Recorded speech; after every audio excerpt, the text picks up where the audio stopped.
ফেরাউনের যে চরিত্র, এদের সেই একই চরিত্র তারা প্রকাশ করেছিল 16 বছর। ফেরাউন পৃথিবীতে বেঁচে ছিল 1600 বছর, এরা ছিল 16 বছর। সংখ্যার যে মিল হলো কেমনে বুঝলাম না।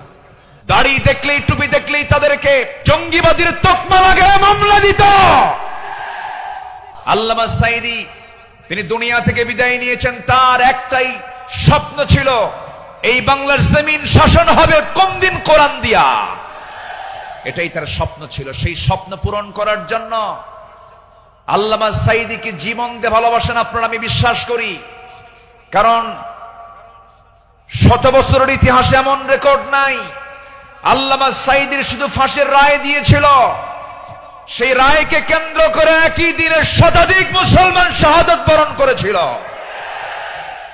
তার যে স্বপ্ন, এই দেশে আল্লাহর জমিন, আল্লাহর দিন কায়েম হোক, সেই জমিনে দিন কায়েম হওয়ার জন্য যদি বুকের তাজা রক্ত ঢেলে দিতে হয়, জানমাল দিতে হয়, সবাইকে রাজি আছেন? রাজি আছেন কারা কারা? হাত উঁচু করে দেখান মুসলমান।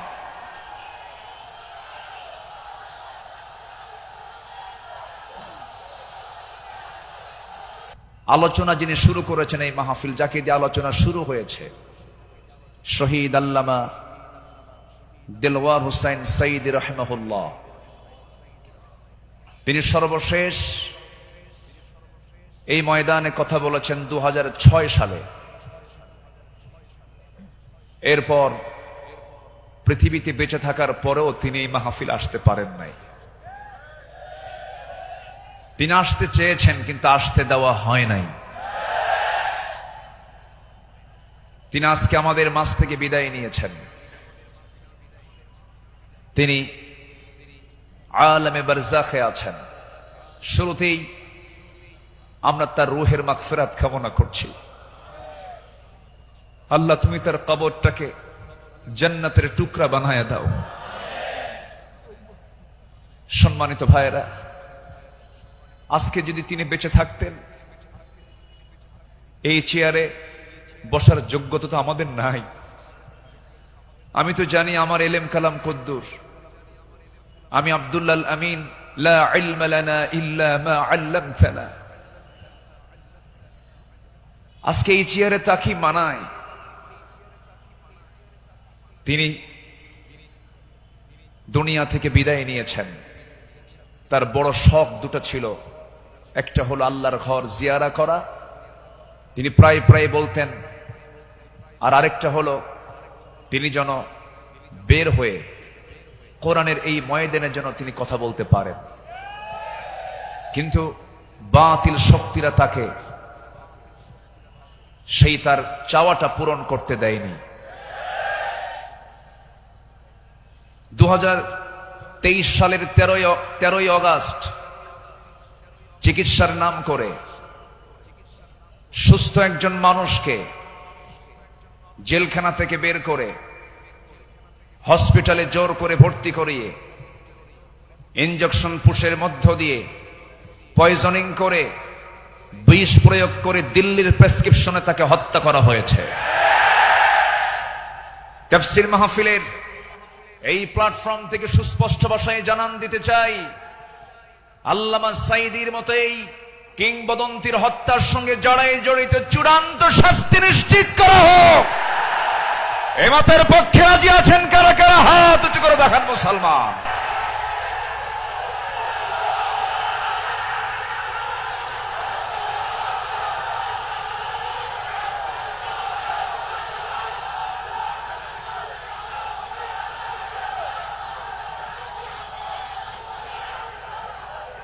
সম্মানিত ভাইয়েরা, আজকের এই তাফসীর মাহফিলে তার নাম,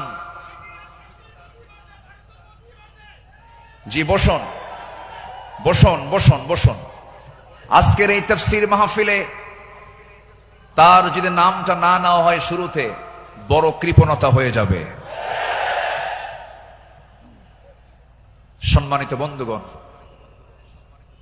এই মাহফিল আবার 1.5 যুগ পরে শুরু হলো। এই মাহফিলকে তুমি আল্লাহ কিয়ামত পর্যন্ত কবুল করে নাও।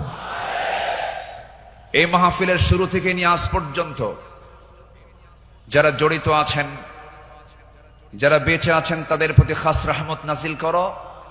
এবং যারা দুনিয়া থেকে বিদায় নিয়েছেন কবরগুলোকে জান্নাতের নূর দিয়ে মুনাফফার করে দাও।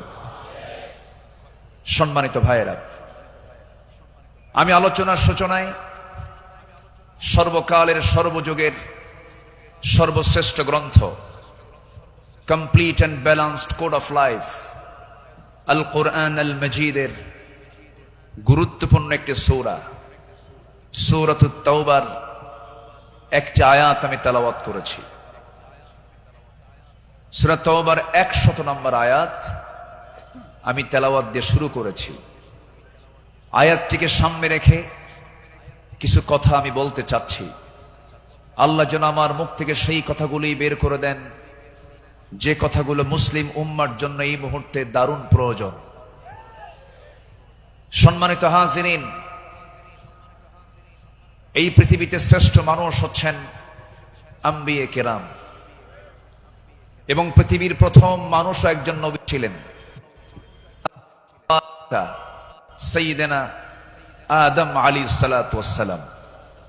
এবং এটার সিলসিলা শেষ হয়েছে খাতামুন নবিয়্যিন সরওয়ারে কায়নাত রাহমাতুল লিল আলামিন রাহমাতে আলম নবী মুকাররম জনাবে মুহাম্মদ রাসূলুল্লাহ সাল্লাল্লাহু আলাইহি ওয়াসাল্লাম। তার সময় এসে নবুয়তের এই সিলসিলা শেষ হয়েছে।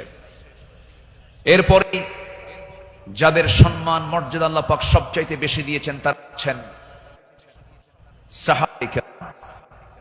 আল্লাহ তাআলা তাদের সম্মান তাদের মর্যাদা অনেক বেশি দিয়েছেন, এবং আল্লাহ নিজে তাদের শানে বলেছেন রাদিয়াল্লাহু আনহুম, আল্লাহ তাদের উপরে সন্তুষ্ট হয়েছেন।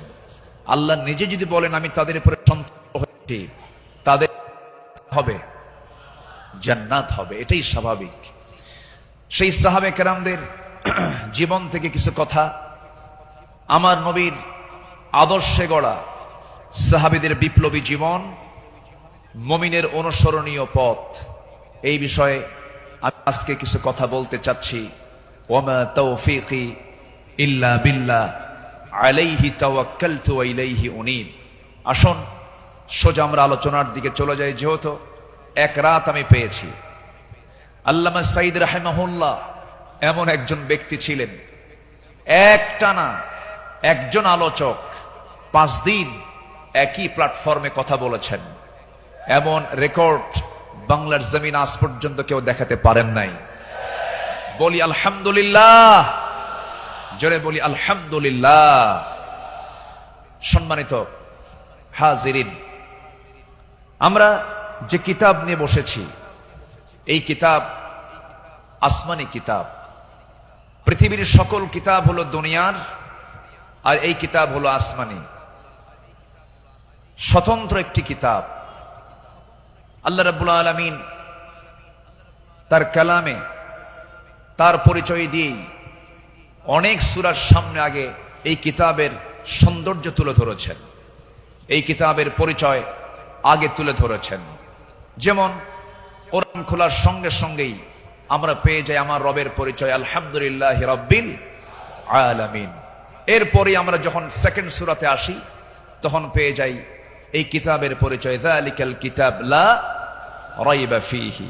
আবার আলে ইমরানে আসেন, এরকম পরিচয় পাওয়া যায়। সূরা ইয়াসিন, সূরা রহমান, সূরা ইউসুফ, অনেক সূরার শুরুতে আল্লাহ রাব্বুল আলামিন আগে এই কিতাবের সৌন্দর্য তুলে ধরেছেন। আল্লাহ রাব্বুল আলামিন বলেন আর রহমান আল্লামাল কুরআন খালাকাল ইনসানা আল্লামাহুল বায়ান আশ-শামসু ওয়াল কমারু বিহুসবানি ওয়ান নাজমু ওয়াশ-শাজারু ইয়াসজুদান। জোরে বলুন আল্লাহু আকবার। তিনি রহমান, যিনি বান্দাকে কোরআন শিক্ষা দিয়েছেন। আবার ইয়াসিনে চলে যান, ইয়াসিন ওয়াল কুরআনিল হাকীম ইন্নাকা লামিনাল মুরসালিন আলা সিরাতিম মুস্তাকিম। আল্লাহ রাব্বুল আলামিন এই কিতাবের পরিচয় অনেক সূরার শুরুতেই দিয়েছেন। আগে কিতাব সম্পর্কে বান্দা বুঝে নাও। সচরাচর অন্য কিতাবের মতো এই কিতাব এমনটা নয়। আল্লাহ রাব্বুল আলামিন এই বান্দার জন্য কিতাবটাকে কি করে দিয়েছেন?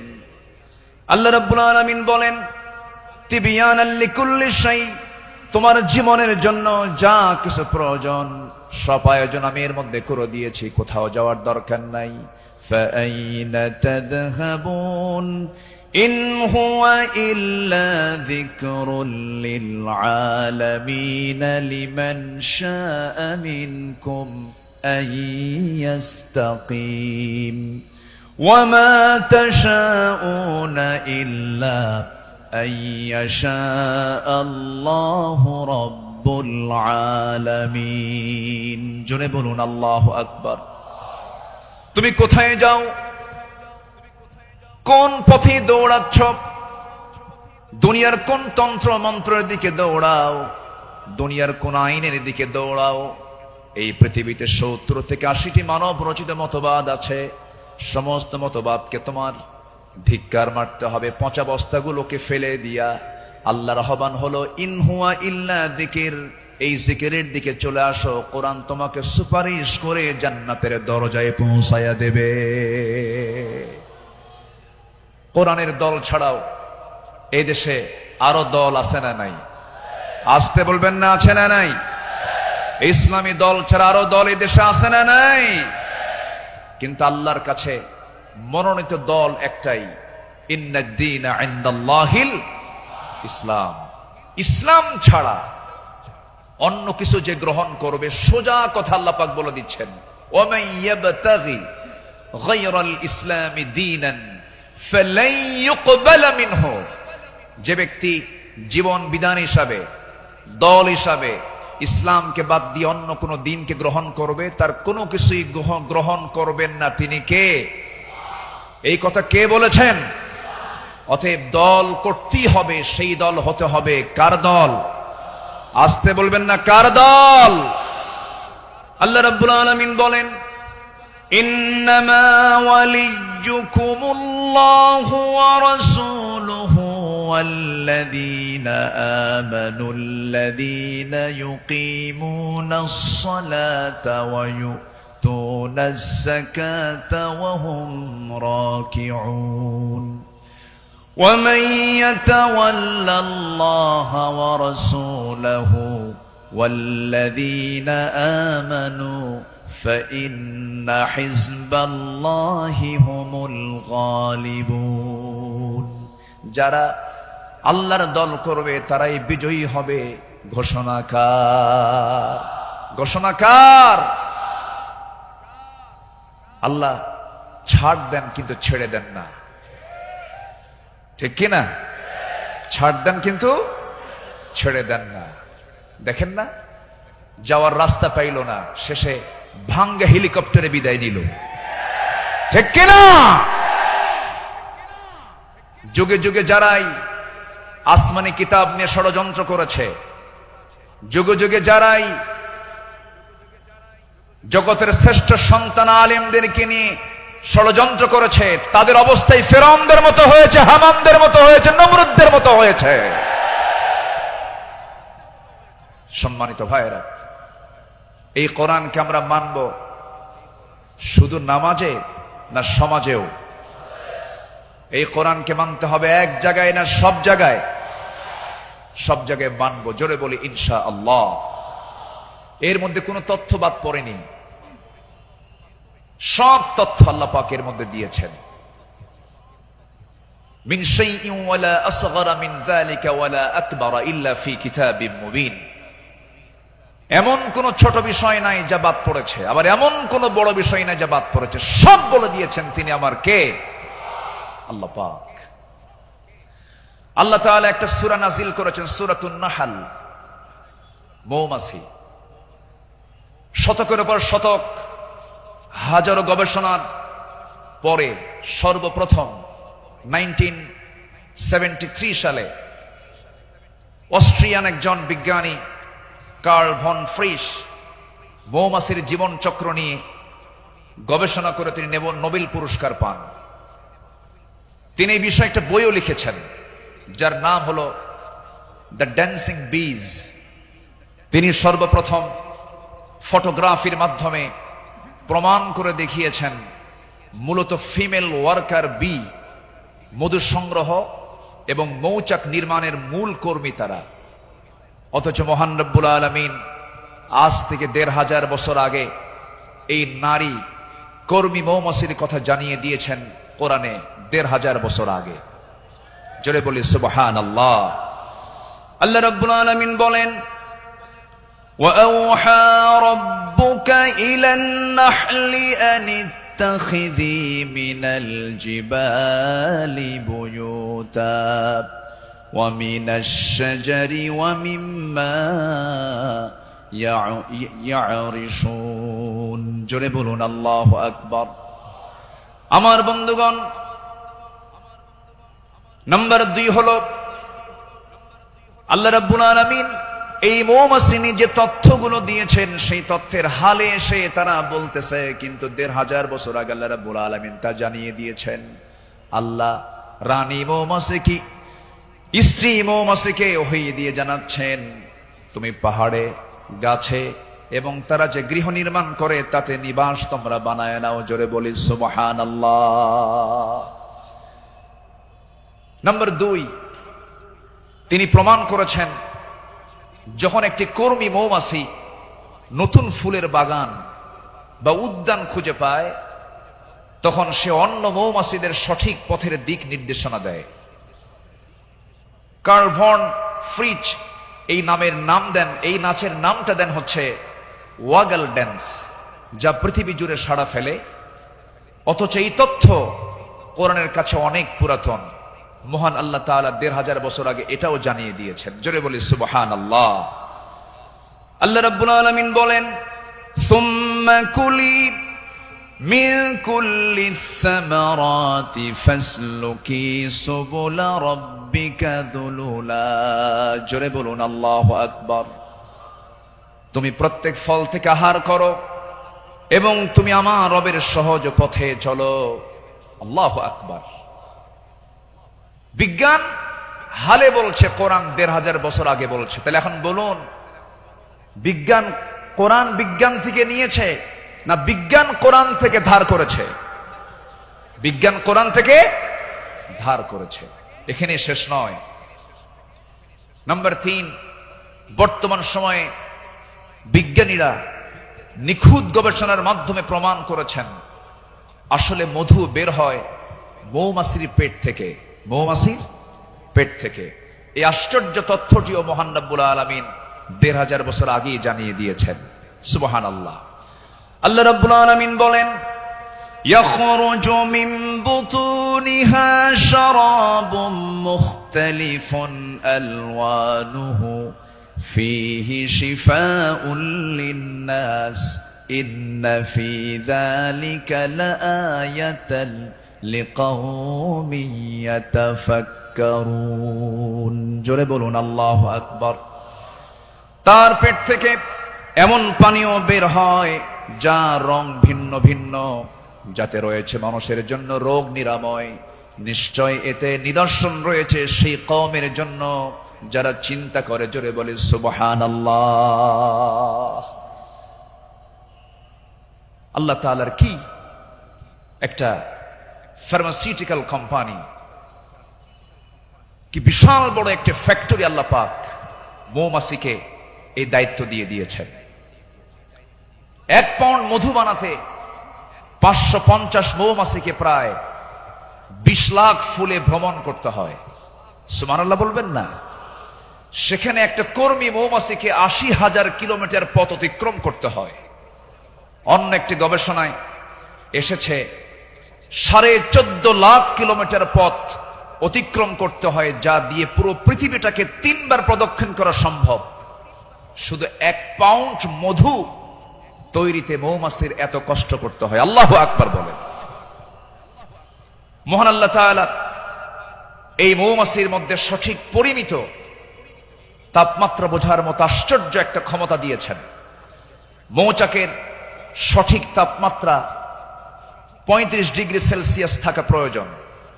যদি কখনো তাপমাত্রা এর কম 30 ডিগ্রিতে নেমে আসে, তখন মৌমাছিগুলো সবাই একত্রিত হয়ে তাদের ডানাগুলো ঝাঁপিয়ে তাপমাত্রা বৃদ্ধি করে। জোরে বলে সুবহানাল্লাহ। আবার যদি কখনো তাপমাত্রা যদি বেড়ে যদি 40 ডিগ্রি হয়ে যায়, তখন আবার তারা উল্টো দিকে ডানা ঝাপটিয়ে মৌচাকে তাপমাত্রা ঠান্ডা করে। তখন আবারও 35 ডিগ্রি তাপমাত্রায় নিচে স্বাভাবিক হয়ে যায়, নিচে নেমে আসে। এগুলো কার কুদরত? আসতে বলবেন না, কার কুদরত? আল্লাহর কুদরত। সম্মানিত ভাইয়েরা, আল্লাহ রাব্বুল আলামিন এই কিতাবের ভিতরে হাদিদ নামে, লোহা নামে একটা সূরা নাজিল করেছেন। সূরার নাম কি? হাদিদ, লোহা। লোহা ছাড়া কিছুই হয় না। এই লোহা নিয়ে বিজ্ঞান গবেষণা করে বলছে, আধুনিক বিজ্ঞান বলতেছে লোহার সৃষ্টি পৃথিবীতে নয়, বরং লোহা এসেছে বহির জগৎ থেকে, আকাশ থেকে। কারণ পৃথিবীর পরিবেশে লোহা উৎপাদনের জন্য অনুপযোগী। কেননা সূর্যের যে তাপমাত্রা লোহা উৎপাদনের জন্য যথেষ্ট নয়। সূর্যের কেন্দ্রের তাপমাত্রা হলো 15 মিলিয়ন ডিগ্রি সেলসিয়াস, আর সূর্যের পৃষ্ঠে অর্থাৎ ফটোস্ফিয়ারের তাপমাত্রা হচ্ছে 5.5 থেকে 6,000 ডিগ্রি সেলসিয়াস। অথচ লোহা উৎপাদনের জন্য আনুমানিক 5 বিলিয়ন ডিগ্রি সেলসিয়াস প্রয়োজন। বিজ্ঞানীদের ধারণা কোন সুপারনোভা বিস্ফোরণ থেকেই এই লোহার আগমন ঘটে থাকতে পারে। অথচ মহান রব্বুল আলামিন 1500 বছর আগেই সূরা হাদিদে জানিয়ে দিয়েছেন আল্লাহ পাক লোহা নাজিল করেছেন। সুবহানাল্লাহ বলবেন না? আল্লাহ রাব্বুল আলামিন বলেন, وَأَنزَلْنَا الْحَدِيدَ فِيهِ بَأْسٌ شَدِيدٌ وَمَنَافِعُ لِلنَّاسِ। সূরাতুল হাদিদ আয়াত নাম্বার 25। মহান রব্বুল আলামিন বলেন, আমি লোহা নাজিল করেছি যাতে রয়েছে প্রচন্ড শক্তি, মানুষের জন্য বহুবিধ উপকার। জোরে বলি সুবহানাল্লাহ। তাহলে বিজ্ঞান এগুলো প্রমাণ করেছে না কোরআন থেকে ধার করেছে? কোরআন থেকে ধার করেছে। বিজ্ঞান দিয়ে কোরআন যাচাই হবে না, কোরআন দিয়ে বিজ্ঞান যাচাই হবে। কোন আইন দিয়ে কোরআনকে ব্যর্থ করার চেষ্টা করলে সে ব্যর্থ হবে। কোরআন দিয়ে পৃথিবীর সকল আইনকে ব্যর্থ করতে হবে। যারা বলেন কোরআন আর রাজনীতি ভিন্ন বিষয়, তাদের নতুন করে ঈমান আনতে হবে।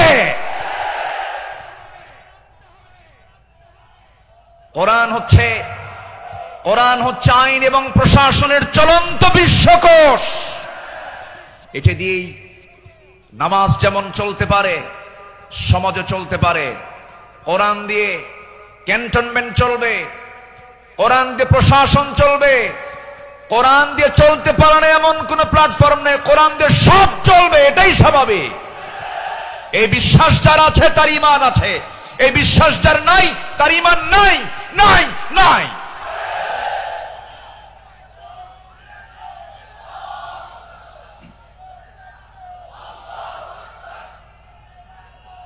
সম্মানিত ভাইয়েরা, সম্মানিত বন্ধুগণ, তাহলে সব সমস্যার সমাধান কি কোরআন করতে পারে? আসতে বলবেন না, পারে। এখন বাংলাদেশের সবচাইতে বড় সমস্যা কি জানেন? গদি সমস্যা। কি সমস্যা বলেন? গদি সমস্যার সমাধান তো মনে হয় কোরআনে নাই। একটা আয়াত আছে, আয়াতুল কুরসি। আয়াতুল কুরসি। কুরসিয়ন মানে কি? গদি। কুরসিয়ন মানে কি? গদি। গদিটা মূলত কার? আসতে বলবেন না, গদিটা মূলত কার? আল্লাহ। ক্ষমতা কারোই না, ক্ষমতা একমাত্র কার?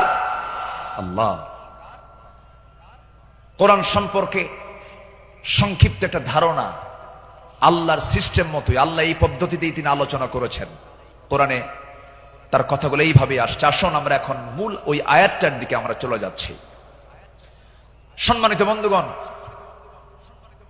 আমার নবীর আদর্শে গড়া সাহাবীদের বিপ্লবী জীবন, মুমিনের অনুসরণীয় পথ। আমাদের পথ তো সেই পথ যে পথে আমার রাসূল চলেছেন। যে পথে সাহাবীরা চলেছেন, এই পথ ছাড়া আমাদের দ্বিতীয় কোনো পথ আছে? আসতে বলবেন না, আছে? সেই সাহাবীদের সম্মানটা কত! আল্লাহ রাব্বুল আলামিন বলেন, والسابقون الأولون من المهاجرين والأنصار والذين اتبعوهم بإحسان رضي الله عنهم ورضوا عنه وأعد لهم جنات تجري تحتها الأنهار خالدين فيها أبدا ذلك الفوز العظيم جنبون الله أكبر মুহাজির এবং আনসারদের মধ্যে যারা ঈমানে প্রথমে যারা অগ্রগামী হয়েছে এবং যারা নিষ্ঠার সাথে তাদের অনুসরণ করেছে, আল্লাহ তাদের সকলের প্রতি সন্তুষ্ট হয়েছেন, তারাও তার প্রতি সন্তুষ্ট হয়েছেন। আল্লাহ তাদের জন্য এমন জান্নাত রেখে দিয়েছেন যার নিজ দিয়ে নহর প্রবাহিত। আল্লাহ তাআলা সেই জায়গায় তাদেরকে চিরকাল রাখবেন, আর এটার চাইতে মহা সাফল্যের অন্য কিছু হতে পারে না। জোরে বলি সুবহানাল্লাহ। আমার ভাইরা, যাদের প্রতি আল্লাহ রাজি হন তারাই তো আমাদের অনুসরণীয় হওয়ার কথা। যারা আল্লাহর রহমত প্রাপ্ত বান্দা, যাদের দুনিয়াতে জান্নাতের সংবাদ দিয়েছেন, এমন 10 জন সাহাবী ছিলেন যাদেরকে আল্লাহ রাব্বুল আলামিন দুনিয়াতে জান্নাতের সংবাদ তাদের কানে শুনিয়ে দিয়েছেন। জোরে বলি সুবহানাল্লাহ। একজন সাহাবীকে যদি কেউ ফলো করতে পারে তার জন্য জান্নাত ইজি হয়ে যাবে। আস-সাহাবাতু কান-নুজুম, সাহাবীরা হচ্ছে আকাশের নক্ষত্রের সমান। আল্লাহু আকবার বলেন। সম্মানিত ভাইয়েরা, মুমিনদের অনুসরণীয় যে পথ, আমি 10টা পয়েন্ট আমি কথা বলতে চাই। নাম্বার 1, আল্লাহ এবং রাসূলের প্রতি বিনম্র চিত্তে অটুট আনুগত্য। আল্লাহ এবং রাসূলের প্রতি বিনম্র চিত্তে অটুট আনুগত্য, এটা ছিল সাহাবীদের জীবনের সবচেয়ে বড় আমল। বলি আলহামদুলিল্লাহ। সম্মানিত ভাইয়েরা, আল্লাহ রাব্বুল আলামিন সুন্দর করে এই ব্যাপারে বলছেন। আল্লাহ রাব্বুল আলামিন বলেন, ইয়া আইয়ুহাল্লাযীনা আমানু আতিউল্লাহা ওয়া রাসূলাহু ওয়া লা তাওয়াল্লাউ আনহু ওয়া আনতুম তাসমাউন। জোরে বলুন আল্লাহু আকবার। সূরাতুল আনফাল আয়াত নাম্বার 20, মহান রব্বুল আলামিন বলেন, হে বিশ্বাসীরা, তোমরা আল্লাহ এবং তার রাসূলের তোমরা আনুগত্য করো। তার নির্দেশ শ্রবণ করার পরেও তার আনুগত্য থেকে তোমরা কখনো মুখ ফিরিয়ে নেবে না। আল্লাহ রাব্বুল আলামিন সুন্দর করে হুকুম আকারে দিয়েছেন। আমার বন্ধুগণ, আনুগত্য ছাড়া, ইত্তেবা ছাড়া বান্দা কখনো জান্নাত পেতে পারে না। মহান রব্বুল আলামিন আরেক জায়গায় সুন্দর করে কমন একটা আয়াত বলে দিয়েছেন, ইন কুনতুম তুহিব্বুনাল্লাহা ফাত্তাবিউনি ইউহিব্বুকুমুল্লাহু ওয়া ইয়াগফির লাকুম যুনুবাকুম ওয়াল্লাহু গফুরুর রহিম। জোরে বলুন আল্লাহু আকবার। কি মুহাম্মদ সে ওয়াফা तूने तो हम तेरे है, ये जहां चीज है क्या लौह कलम तेरे है। मुहम्मद के যদি ভালোবাসো, ভালোবাসা পাবে আমার। লৌহ কলম লুভিবে তোমরা, মাটির পৃথিবী সেকোন ছাড় সব পেয়ে যাবে, কিন্তু নিজের জীবনের চাইতে রাসূলকে বেশি ভালোবাসতে হবে এবং তার ইত্তেবা করতে হবে। সাহাবীরা তা দেখিয়ে দিয়েছেন তাদের প্র্যাকটিক্যাল লাইফে। ইতিহাস তো একই, সবার কম বেশি জানা আছে। একজন সাহাবী ছিলেন যিনি রাসূলকে কি পরিমাণ ভালোবেসেছেন। আমার নবীজি বদর যুদ্ধের ডাক দিয়েছেন। বদর যুদ্ধের দিন আমার নবীজি রোজা ভাঙ্গার নির্দেশ দিয়ে বললেন, সাহাবীরা কে আছো, আমার ডাকে সাড়া দিয়ে বদর প্রান্তরে পৌঁছবে। তোমরা কি জানো আজকের এই দিন হচ্ছে সেই দিন যেদিন সন্তান পিতার বিরুদ্ধে যুদ্ধে নামবে। আজকের দিন তো সেই দিন যেদিন পিতা তার সন্তানের বিরুদ্ধে যুদ্ধে নামবে। আজকে গোত্র গোত্রের যুদ্ধ, আত্মীয় আত্মীয়র যুদ্ধ, জামাই শ্বশুরের সামনে মুখোমুখি হয়ে যাবে। তোমরা কি পারবে আজকের এই যুদ্ধের ময়দানে আমার আনুগত্যের মধ্য দিয়ে বাতিলদের মোকাবেলা করতে? সাহাবীরা সামনে দাঁড়িয়ে বললেন, ইয়া রাসূলুল্লাহি, আমরা রোজাও রাখবো, বাতিলদের বিরুদ্ধে মোকাবেলার সামনে দাঁড়িয়ে যাব। আমার রাসূল বললেন, আজকের দিনে রোজা রাখার প্রয়োজন নেই, ফাইদ্দাতুম মিন আইয়ামিন উখার, চলো আমরা জিহাদের প্রস্তুতি নিয়ে ফেলি। আমার নবীজি যুদ্ধের ময়দানে হাজির হয়ে গেলেন। আমার নবীজি যুদ্ধের ময়দানে যখন দাঁড়ালেন, 313 জন সাহাবী নিয়ে বদর নামক প্রান্তরে, রমজান মাস, আমার নবীজির সামনে যখন দাঁড়ালেন, যুদ্ধ শুরু হয়ে গেছে। ওই যুদ্ধের ময়দানে 313 জন সাহাবীর ভিতরে 2 জন সাহাবী ছিলেন, তাদের বয়স একদম কম ছিল, মুআজ এবং মুআজ। এই 2 জন ছোট্ট সাহাবী, 11 এবং 13 বছর বয়স। এই 2 জন সাহাবী নবীর কাছ থেকে পারমিশন নিয়ে নিলেন, যুদ্ধের ময়দানে গিয়া প্রথম কাতারে দাঁড়ায় গেছে। এক সাহাবীকে ডাক দিয়ে বলছে, ও আমার চাচা, আবু জেহেল কোথায়? আবু জেহেল দিয়ে কি করবা?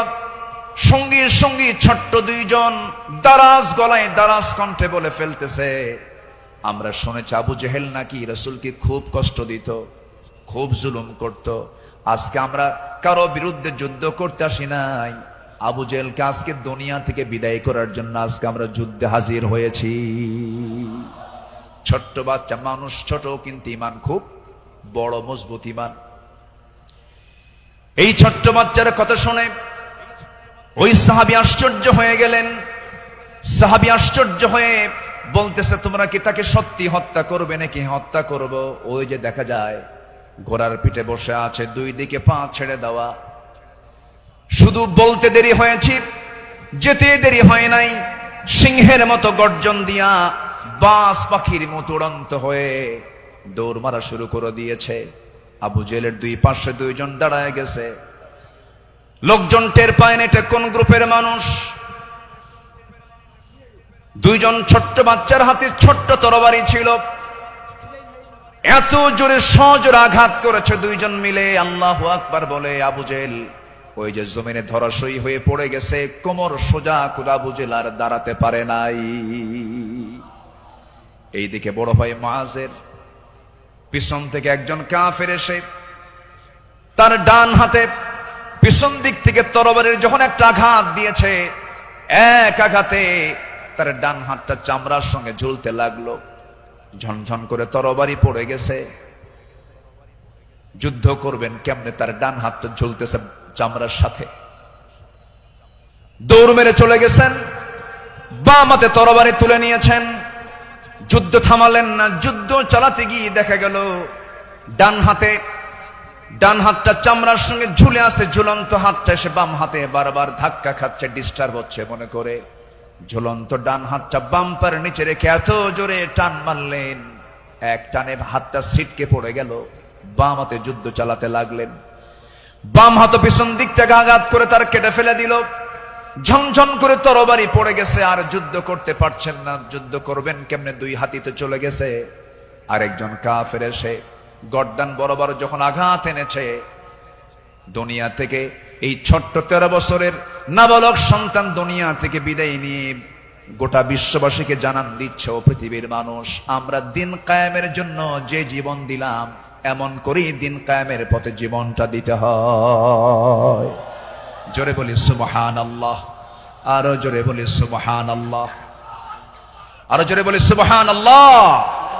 আমার বন্ধুগণ, আমার নবীজি আল্লাহর পথে যত হাজারো বিপদ এসেছে, বিনম্র চিত্তে অটুট আনুগত্য আমার নবীজি আল্লাহর করেছেন। তার বড় একটা প্রমাণ হলো, একটু শুনুন কান লাগায়া। কতগুলো শুনেছি, বারবার শোনার প্রয়োজন আছে।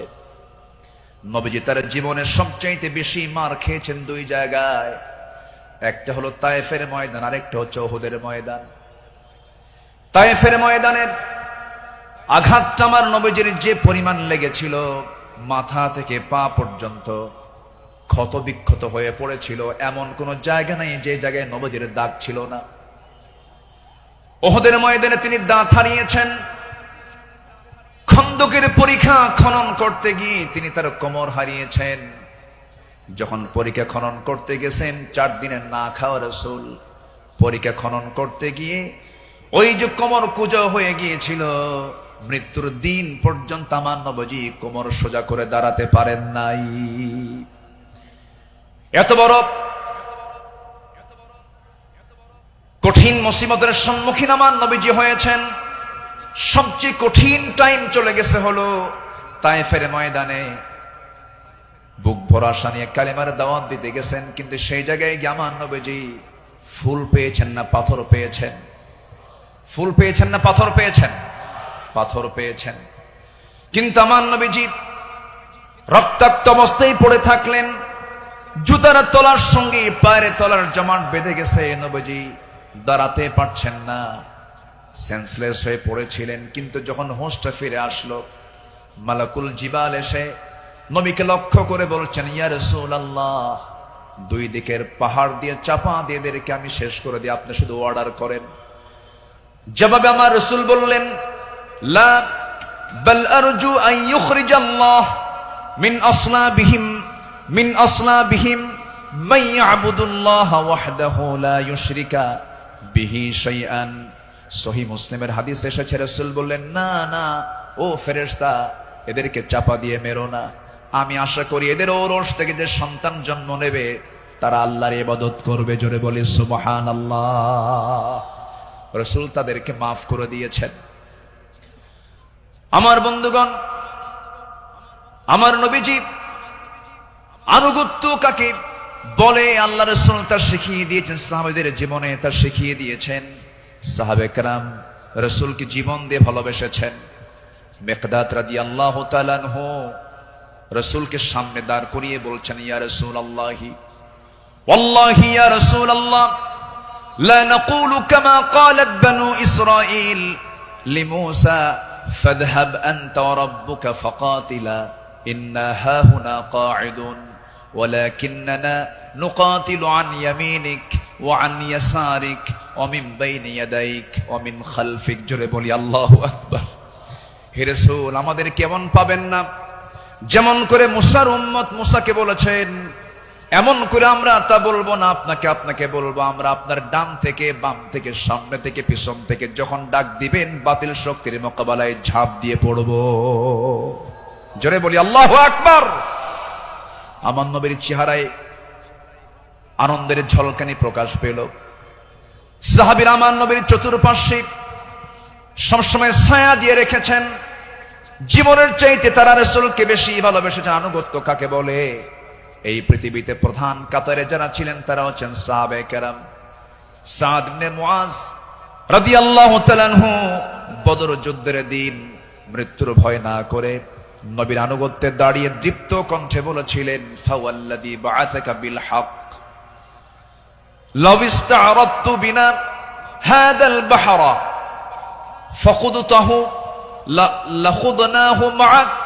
সেই সত্যের কসম যিনি আপনাকে সত্য সহ প্রেরণ করেছেন, যদি আপনি আমাদেরকে আজকে সমুদ্রের দিকে অগ্রসর হতে বলেন তাতেও প্রবেশ করেন, আমরা সাথে সাথে আপনার অনুসরণ করে আমরাও সমুদ্র বক্ষে ঝাঁপ দেব, কোনো পরোয়া করব না। জোরে বলি আল্লাহু আকবার। আমার বন্ধুগণ, নাম্বার 2 আমরা চলে আসি দান এবং দানশীলতায়, রাসূলের আদর্শ এবং সাহাবীদের অনুসরণ। আমার নবীজির দান, তার যে দানশীলতার ব্যাপারে হাদিস এসেছে, তিনি প্রবাহিত বাতাসের মতো দান করতেন। কানা রাসূলুল্লাহ সাল্লাল্লাহু আলাইহি সাল্লাম আজওয়াদান নাস, ফালা রাসূলুল্লাহ সাল্লাল্লাহু আলাইহি সাল্লাম আজওয়াদু বিল খাইর মিনার রিহিল মুরসালা। আমার নবীজি প্রবাহিত বাতাসের মতো তিনি দান করতেন। যখন শুরু করতেন দান থামতো না, অবারিত দান করতেন। জোরে বলি সুবহানাল্লাহ। সাইয়েদনা ওমর ফারুক রাদিয়াল্লাহু তাআলা আনহু তিনি বলেন, তাবুকের প্রান্তরে বুক ভরা আশা নিয়া নবীর সামনে দাঁড়ালাম এবং মনে মনে ভাবলাম সারা জীবন আমার বন্ধু আবু বকরের সঙ্গে কোনো ইবাদতের কম্পিটিশনে পারি নাই, আজকে আমি আবু বকরকে হারায়া ফেলবো। তিনি করলেন কি, সমস্ত সম্পত্তির অর্ধেক তিনি তাবুক অভিযানে তিনি দান করলেন। আব্দুর রহমান ইবনে আওফ রাদিয়াল্লাহু তাআলা আনহু 3 বস্তা সোনা দান করেছেন। সবার দান যখন শেষ হয়ে গেছে, আমার নবী অপেক্ষার প্রহর গুনছেন তার সারা জীবনের বন্ধু, 3 দিনের ছোট বড় হিজরতের রাতের সাথী সাইয়েদনা আবু বকর সিদ্দিক রাদিয়াল্লাহু আনহু তিনি কখন তাবুকের জন্য তিনি কি নিয়ে আসবেন, তার দানের পরিমাণ কি, তিনি অপেক্ষার প্রহর গুনছেন। নবীর সামনে যখন এসে দাঁড়ালেন, রাসূল লক্ষ্য করে বলছেন, ইয়া আবা বকর মা আবকাইতা লিহালিক, হে আমার আবু বকর, তোমার পরিবার পরিজনের জন্য তুমি কি রেখে এসেছো? তিনি জবাব দিতে নিয়ে বলছেন, ক্বালা বাকাইতু লাহুমুল্লাহ ওয়া রাসূলা, আমি আমার পরিবারের জন্য রেখে এসেছি শুধু আল্লাহ এবং আল্লাহ রাসূলকে, বাকি সব তাবুকের প্রান্তরের জন্য আমি দান করেছি। জোরে বলি সুবহানাল্লাহ।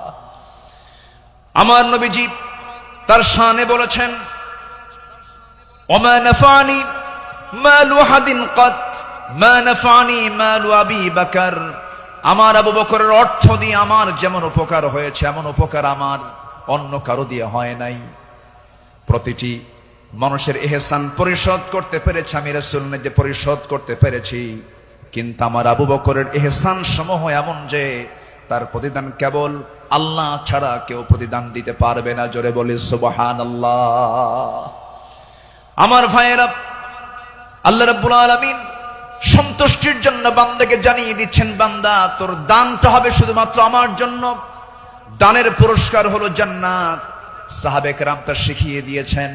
আল্লাহ রাব্বুল আলামিন বলেন, মাসালুল লাযীনা ইউনফিকুনা আমওয়ালাহুম ফি সাবিলিল্লাহি কামাসালি হাববাতিন أنبتت 7 سنابل في كل سنبلة 100 حبة والله يضاعف لمن يشاء والله واسع عليم। জোরে বলুন আল্লাহু আকবার।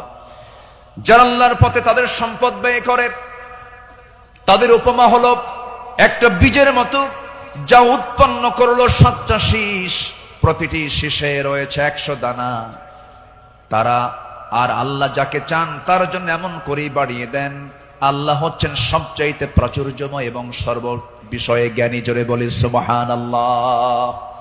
নাম্বার 3 হলো আদল এবং ইহসানের মূর্ত প্রতীক ছিলেন রাসূল এবং সাহাবে কেরাম।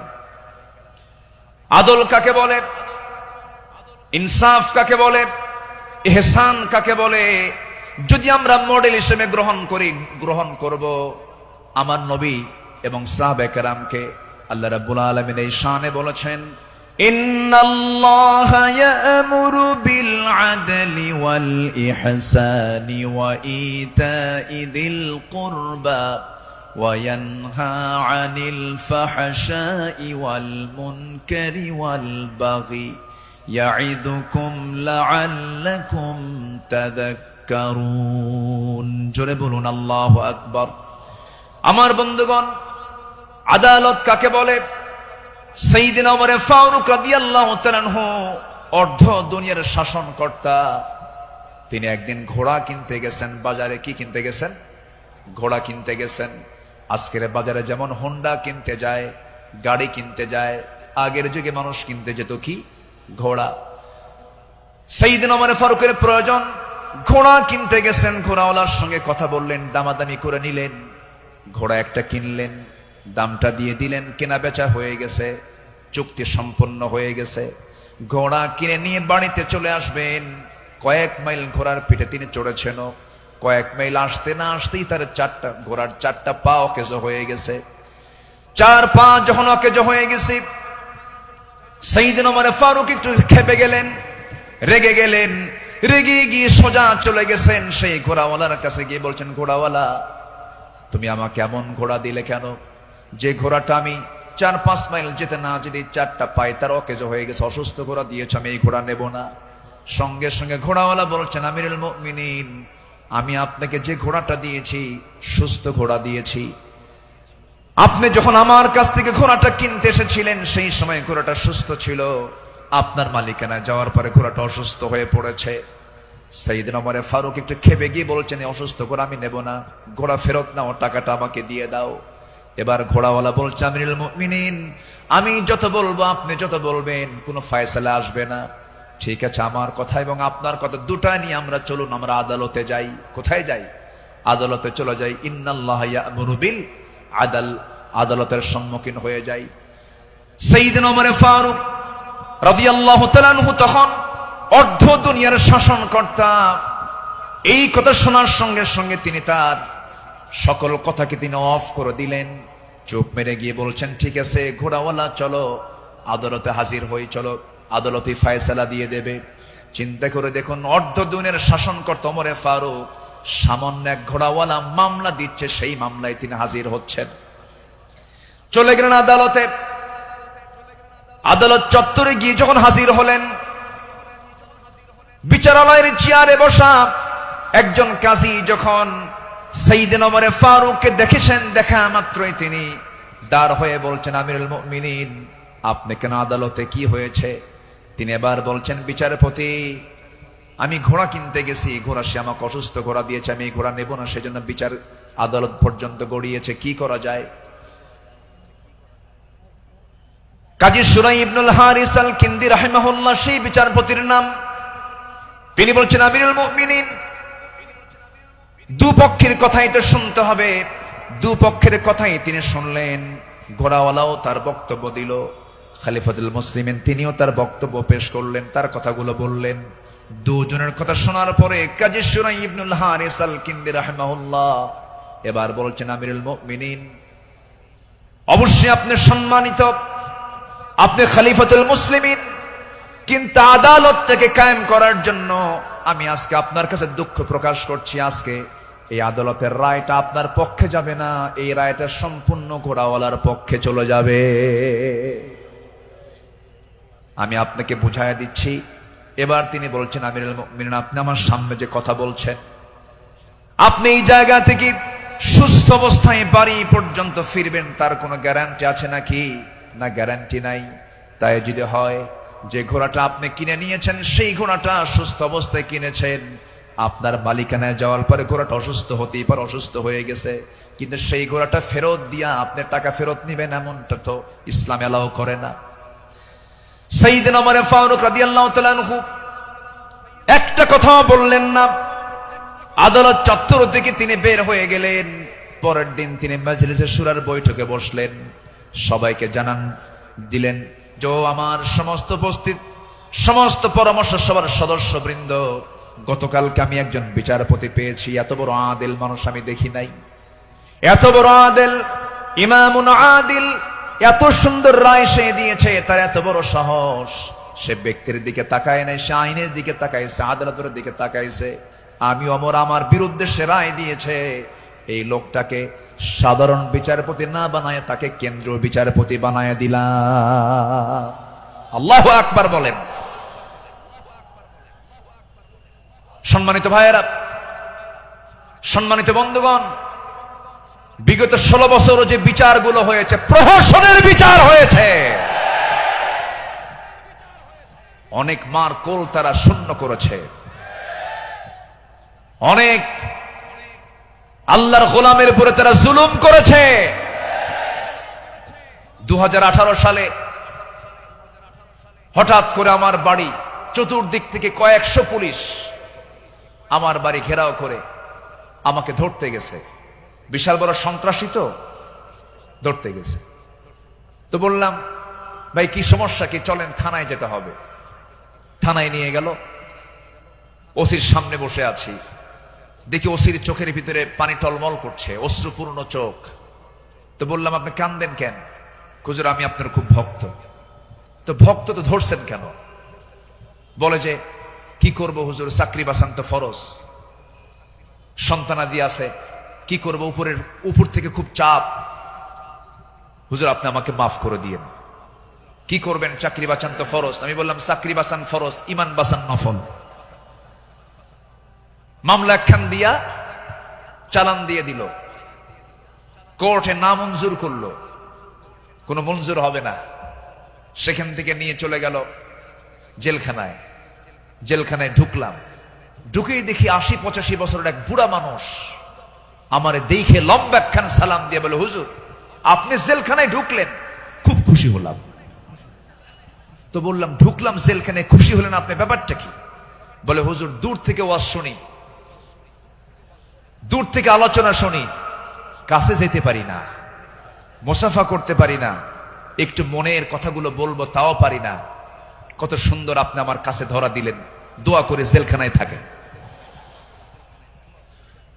তো আমি এখন উল্টা মুরব্বীকে বললাম, চাচা আপনি জেলখানায় কেন এই বুড়া বয়সে, নাতিপুতি থুইয়া? তো বলতেছে, বাবা কি বলবো, বোমা হামলা, বোমা হামলা। কে মানে? আমার নামে বোমার মামলা দিয়েছে, আমি নাকি বোমা মেরেছি। বাবা বলো তো, এই ৮০ বছরের বুড়ার হাতে যদি বোমা তুলে দেওয়া হয়, সেই বোমা লক্ষ্যে যাবে না নিজের মাথায় পড়বে? এ আচরণ করেছে তারা ১৬ বছর। ফেরাউন পৃথিবীতে বেঁচে ছিল ১৬০০ বছর, এরা ছিল ১৬ বছর। সংখ্যার যে মিল হলো কেমনে বুঝলাম না। ফেরাউনের যে চরিত্র, এদের সেই একই চরিত্র তারা প্রকাশ করেছিল ১৬ বছর। দাড়ি দেখলেই, টুপি দেখলেই তাদেরকে জঙ্গিবাদীর তকমা লাগিয়ে মামলা দিত। রাস্তার ফকির পর্যন্ত মামলার শিকার হয়েছে। আল্লাহ পাক একটা পরিবেশ আমাদেরকে উপহার দিয়েছেন, দিন কায়েমের কাজে আমরা এই পরিবেশকে কাজে লাগাবো। জোরে বলি ইনশাআল্লাহ, আরো জোরে বলি ইনশাআল্লাহ। আল্লামা সাঈদী তিনি দুনিয়া থেকে বিদায় নিয়েছেন, তার একটাই স্বপ্ন ছিল, এই বাংলার জমিন শাসন হবে কোন দিন? কোরআন দিয়া। এটাই তার স্বপ্ন ছিল। সেই স্বপ্ন পূরণ করার জন্য আল্লামা সাঈদীকে জীবন দিয়ে ভালোবাসেন আপনারা, আমি বিশ্বাস করি। কারণ ১০০ বছরের ইতিহাসে এমন রেকর্ড নাই। আল্লামা সাঈদীর শুধু ফাঁসির রায় দিয়েছিল, সেই রায়কে কেন্দ্র করে একই দিনে শতাধিক মুসলমান শাহাদাত বরণ করেছিল। সম্মানিত ভাইয়েরা, তার যে স্বপ্ন, এই দেশ আল্লাহর জমিন, আল্লাহর জমিন, আল্লাহর দিন কায়েম হোক, সেই জমিনে দিন কায়েম হওয়ার জন্য যদি বুকের তাজা প্রাণ ঢেলে দিতে হয়, বুকের তাজা রক্ত ঢেলে দিতে হয়, জানমাল দিতে হয়, সবাইকে রাজি আছেন? রাজি আছেন কারা কারা? হাত উঁচু করে দেখান মুসলমান।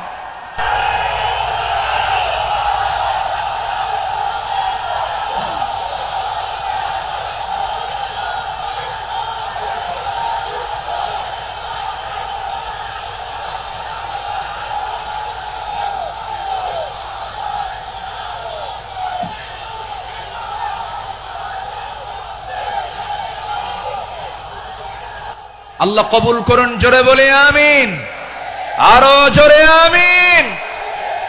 হাত নামান, বসুন। আমি তো দাঁড়াতে বলি নাই, আপনি দাঁড়ালেন কেন? যে বসে পড়ুন। আমি কি আলোচনা চালাবো? আলোচনা চালাবো। আমার নির্দিষ্ট সময় কিন্তু শেষের দিকে প্রায়। আমি কি আলোচনা চালিয়ে যাব? সবাইকে আমাকে সময় দিবেন? জোরে বলি ইনশাআল্লাহ, আরো জোরে বলি ইনশাআল্লাহ। সম্মানিত ভাইয়েরা, তাদের আদালতটা কি ছিল? সাইয়েদনা ওমর ফারুক রাদিয়াল্লাহু তাআলা আনহু একদিন কোন এক বাজার দিয়ে যাচ্ছিলেন। হঠাৎ করে কোন এক সাহাবীর গায়ে হাতে ছিল ছোট্ট ছড়ি, লাঠি ছিল, লাঠি দিয়ে ঘুতা মেরেছেন। মজা করে একটা ঘুতা মারলেন। সেই সাহাবীও কিছু মনে করেন নাই। মাস ৬ পরে সাইয়েদনা ওমর ফারুক রাদিয়াল্লাহু তাআলা আনহু তার সঙ্গে দেখা করে বললেন, বন্ধু চলো আমার বাড়িতে যাই। বাড়িতে নিয়ে গেলেন, হাতটা ধরে ক্ষমা চেয়ে বললেন, শোনো আমার ভাইজান, অমুক দিন তোমার শরীরে একটু মজা করে, একটু তরবারি কি বলে, হাতের ছড়ি দিয়ে, লাঠি দিয়ে একটু আঘাত করেছিলাম, কষ্ট পেলে আমাকে মাফ করে দিও। এই যে তোমার হাতে ৬০০ দিরহাম দিয়ে দিলাম, তুমি আল্লাহর ঘর কাবা জিয়ারা করে আসবে। জবাবে সেই সাহাবী বলছেন, আমিরুল মুমিনিন, আপনি আমাকে যে আঘাত করেছেন এটা তো আমার মনেই নাই। সাইয়েদনা ওমর ফারুক বললেন, ও আমার ভাই, আমি যে তোমাকে মৃদু আঘাত করেছি, এটা যদি তুমি কিয়ামতের দিন আমার বিরুদ্ধে যদি আল্লাহর কাছে যদি আদালতে মামলা দিয়ে দাও, আমি জামিন পাবো না। এই জন্য আজকে দুনিয়াতেই তোমার কাছ থেকে আমি মাফ চেয়ে নিলাম। জোরে কোন সুবহানাল্লাহ। সাইয়েদনা ওমর ফারুক রাদিয়াল্লাহু তাআলা আনহু এক বোতল মধু এনেছেন, রাষ্ট্রের মধু। সেই মধুগুলো নিয়ে এসে বাড়িতে স্ত্রীর সামনে দাঁড়িয়ে বলছেন, স্ত্রী, মধুগুলো আনলাম। এই মধু শুধু আমাদের ঘরের জন্য নয়, আমার প্রতিবেশী আরো 4 ঘর সহ আমার ঘর মোট 5টা ভাগ হবে। তোমাকে দায়িত্ব দিলাম, এই মধুটা ভাগ করো। স্ত্রীকে মধু ভাগের দায়িত্ব দিয়ে সময় যেতে না যেতেই একটু পরেই তিনি বলছেন, স্ত্রী, মন খারাপ করো না, আমি তোমাকে মধুভাগের দায়িত্ব দেব না। মধুর বোতলটা নিয়ে নিলেন, আস্তে করে প্রতিবেশীর ঘরে চলে গেলেন। প্রতিবেশীকে ডাক দিয়ে বলছেন, প্রতিবেশী, যে মধুর বোতলটা তোমাকে দিলাম সমান 5 ভাগে ভাগ করবে, একটা ভাগ তুমি আমাকে দিবে, বাকি 4 ভাগ তোমরা সব ভাগ করে নেবে। তিনি তার অংশের মধুটা নিয়ে আসলেন, নিয়ে সেই স্ত্রীর সামনে দাঁড়িয়ে বলছেন, আমার স্ত্রী, আল্লাহর কসম করে বলি, আমি তোমাকে সন্দেহ করিনি, আমি তোমাকে ভালোবাসি। আমি রাষ্ট্র চালাই, তুমি আমার পরিবার চালাও, সন্তানাদির দিকে খেয়াল করো, আমার বড় উপকার তুমি করো। আমি তোমাকে সন্দেহ করে তোমার হাত থেকে মধুর বোতল আমি নেই নাই। আমি নিয়েছি এই কারণটা হলো, এই যে মধু তুমি যখন ভাগ করতে যাবে, যদিও সমান ভাগে ভাগ করবে, কিন্তু মধু হলো তরল জিনিস। এই তরল মধু ভাগ করতে নিয়ে তোমার হাতে যতটুকু মধু লেগে যাবে, 1 ফোঁটা হোক, 2 ফোঁটা হোক, 3 ফোঁটা হোক, এতটুকু মধু আমাদের ভাগে বেশি আসুক এটা চাই নাই, মনে করে মধুভাগের দায়িত্ব আমি অন্যের কাঁধে চাপায়া দিয়েছি। জোরে বলি আল্লাহু আকবার। ইন্নাল্লাহা ইয়া'মুরু বিল আদল ওয়াল ইহসান। আল্লাহু আকবার বলি। নাম্বার 4 হলো 10টা পয়েন্ট, একটু কান লাগান, খরগোশের মতো কানটা একটু খাড়া করে মনোযোগ দিয়ে, সবাই মনোযোগ দিয়ে শুনুন। নাম্বার 4 হলো শ্রেষ্ঠত্বের কাতারে থেকেও নিরহংকার হয়ে অসহায় সাধারণের সাথে মিশে যাওয়া সাহাবে কেরামদের বৈশিষ্ট্য ছিল, আমার নবীর বৈশিষ্ট্য ছিল। আল্লাহ রাব্বুল আলামিন অর্ডার করেছেন, ওয়াখফিদ জানাহাকা লিমান ইত্তাবা'আকা মিনাল মুমিনিন। সূরা শুআরা 215 নম্বর আয়াত। মুমিনদের মধ্যে যারা তোমার অনুসরণ করে তাদের প্রতি তোমার বাহুকে অবনত করো, তাদের জন্য তুমি সুন্দর করে তাদের পাশে দাঁড়িয়ে যাও, দিলটা নরম করে তাদের সঙ্গে কথা বলো। জোরে বলি সুবহানাল্লাহ। আমার বন্ধুগণ, এই ব্যাপারে আমার নবী সবার আগে তিনি এগিয়ে এসেছেন। ঈদের দিন আমার নবীজি দেখেন জীর্ণ শীর্ণ পোশাকের ছোট্ট একটা বাচ্চা কাঁদতেছে আর হাঁটতেছে। আমার নবীজি জড়িয়ে ধরলেন, কোলের মধ্যে তুলে বলছেন, কাঁদো কেন সন্তান, কি হয়েছে বলো? বাপ নাই, মা নাই, দুইজনে দুনিয়া থেকে বিদায় নিয়েছেন। আমার নবীজি ধুলাই মলিন সন্তানটাকে, শিশুটাকে কোলের মধ্যে তুলে নিয়ে সোজা ঘরের মধ্যে ঢুকলেন। ঢুকে বলছেন, আয়েশা, বাচ্চা নিয়ে আসছি, সন্তান নিয়ে আসছি। ও কলিজার টুকরা সন্তান, এই যে মহিলাকে দেখতে পেতেছ আজকে থেকে এটাই তোমার মা, আর আমি তোমার সামনে দাঁড়িয়ে আছি, আমি হলাম তোমার বাবা। আমার নবীজি এতিমদের পাশে এমন করে সারা জীবন দাঁড়িয়েছেন, কারণ আল্লাহ রাব্বুল আলামিন তাকে অর্ডার করেছেন, আলাম ইয়াজিদকা ইয়াতীমান ফাআওয়া ওয়া ওয়াজাদাকা দাল্লান ফাহাদা ওয়া ওয়াজাদাকা আইলান ফাআগনা ফাআম্মাল ইয়াতীমা ফালা তাকহার ওয়া আম্মাস সাইলা ফালা তানহার ওয়া আম্মা বিনি'মাতি রাব্বিকা ফাহাদ্দিস। আমার বন্ধুগণ, সাইয়েদনা আবু বকর সিদ্দিক রাদিয়াল্লাহু আনহুর খেলাফত আমল চলছিল। সাইয়েদনা আবু বকর রাদিয়াল্লাহু তাআলা আনহু সেই সময় যখন তিনি খেলাফত পেলেন, নতুন যখন তিনি দায়িত্ব পেলেন, খেলাফত গ্রহণ যখন তিনি করলেন, নতুন খলিফা হয়েছেন, এই খেলাফতের সংবাদ পেয়ে অনেকে আনন্দ প্রকাশ করছে, সুন্দর একজন খলিফা আমরা পেয়েছি। কিন্তু ওই মদিনার ছোট্ট একটা গ্রামের একজন মহিলা অঝরে ঝাড়ে কাঁদতেছে, কান্নায় সে ভেঙ্গে পড়ছে। সবাই বলল, মহিলা তুমি কান্দো কেন? ও নারী তুমি কান্দো কেন? ও মহিলা তুমি কান্দো কেন? কান্নার হেতুটা কি? সঙ্গে সঙ্গে মহিলা বলতেছে, কান্নার কারণ হলো এমন একজন ব্যক্তি খেলাফতের দায়িত্ব পেয়েছে যে লোকটা আমার বাড়ির প্রত্যেকদিন ছাগলটা দহন করে যেত, ছাগলের দুধটা দহন করত। আজকে সে খেলাফতের দায়িত্ব পেল, কিন্তু আমার এই ছাগলের দুধটা দহন করার মতো লোক আর আমি পাবো না, এই জন্য আমি কান্দি। ওই মহিলার কান্না যখন সাইয়েদনা আবু বকরের কানে যখন সংবাদটা চলে গেছে, ওই মহিলার সামনে দাঁড়িয়ে বলছেন, মহিলা কেঁদো না, আমি খলিফার দায়িত্ব পেয়েছি, খেলাফতের দায়িত্ব পেয়েছি বলে তোমার দায়িত্ব আমি পালন করব না, ভুল কথা। আমার দায়িত্ব এটা রয়ে যাবে, আমার খেলাফতের দায়িত্ব রয়ে যাবে। জোরে করেন সুবহানাল্লাহ। ইবনে আসাকার বলেন, সিরাত গ্রন্থে এসেছে সাইয়েদনা আবু বকর সিদ্দিক রাদিয়াল্লাহু তাআলা আনহু একটা গ্রাম ছিল, একটা পল্লী ছিল, ছোট্ট একটা মহল্লা ছিল। ওই মহল্লার প্রত্যেক ঘরে ঘরে গিয়ে সাইয়েদনা আবু বকর প্রত্যেক ঘরের ছাগলগুলোর দুধ তিনি দহন করে দিয়ে আসতেন। যেরকম সুবহানাল্লাহ, আরো জোরে বলে সুবহানাল্লাহ। শ্রেষ্ঠত্বের কাতারে থেকেও নিরহংকারী হয়ে তারা জনগণের খাদেম ছিলেন, জনগণের খেদমত তারা করেছেন। রাতের বেলা একদিন তিনি খালি পায়ে হাঁটতেছেন। কি পায়ে বলেন? খালি পায়ে হাঁটতেছেন। সাইয়েদনা ওমর ফারুক দেখে বলছেন, আমিরুল মুমিনিন, আপনি খালি পায়ে হাঁটেন কেন? পাথরের আঘাতে আপনার চামড়া ফেটে তো রক্ত বের হয়ে যাবে, আপনি আহত হয়ে পড়বেন, রক্তাক্ত হয়ে যাবেন। তিনি বলছেন, ভাই ওমর, এই রাতের গভীর রাত্রিতে, গভীর নিশীথে আমি যদি জুতা পায়ে হাঁটতে যাই, পাথরের সাথে জুতার একটা আঘাত লাগবে, একটা শব্দ সৃষ্টি হয়ে যাবে। এই শব্দে যদি আমার নাগরিকের যদি ঘুমের ব্যাঘাত হয়, কিয়ামতের দিন আমাকে তার জন্য আসামির কাঠ গড়ায় দাঁড়াতে হবে। জোরে বলি আল্লাহু আকবার।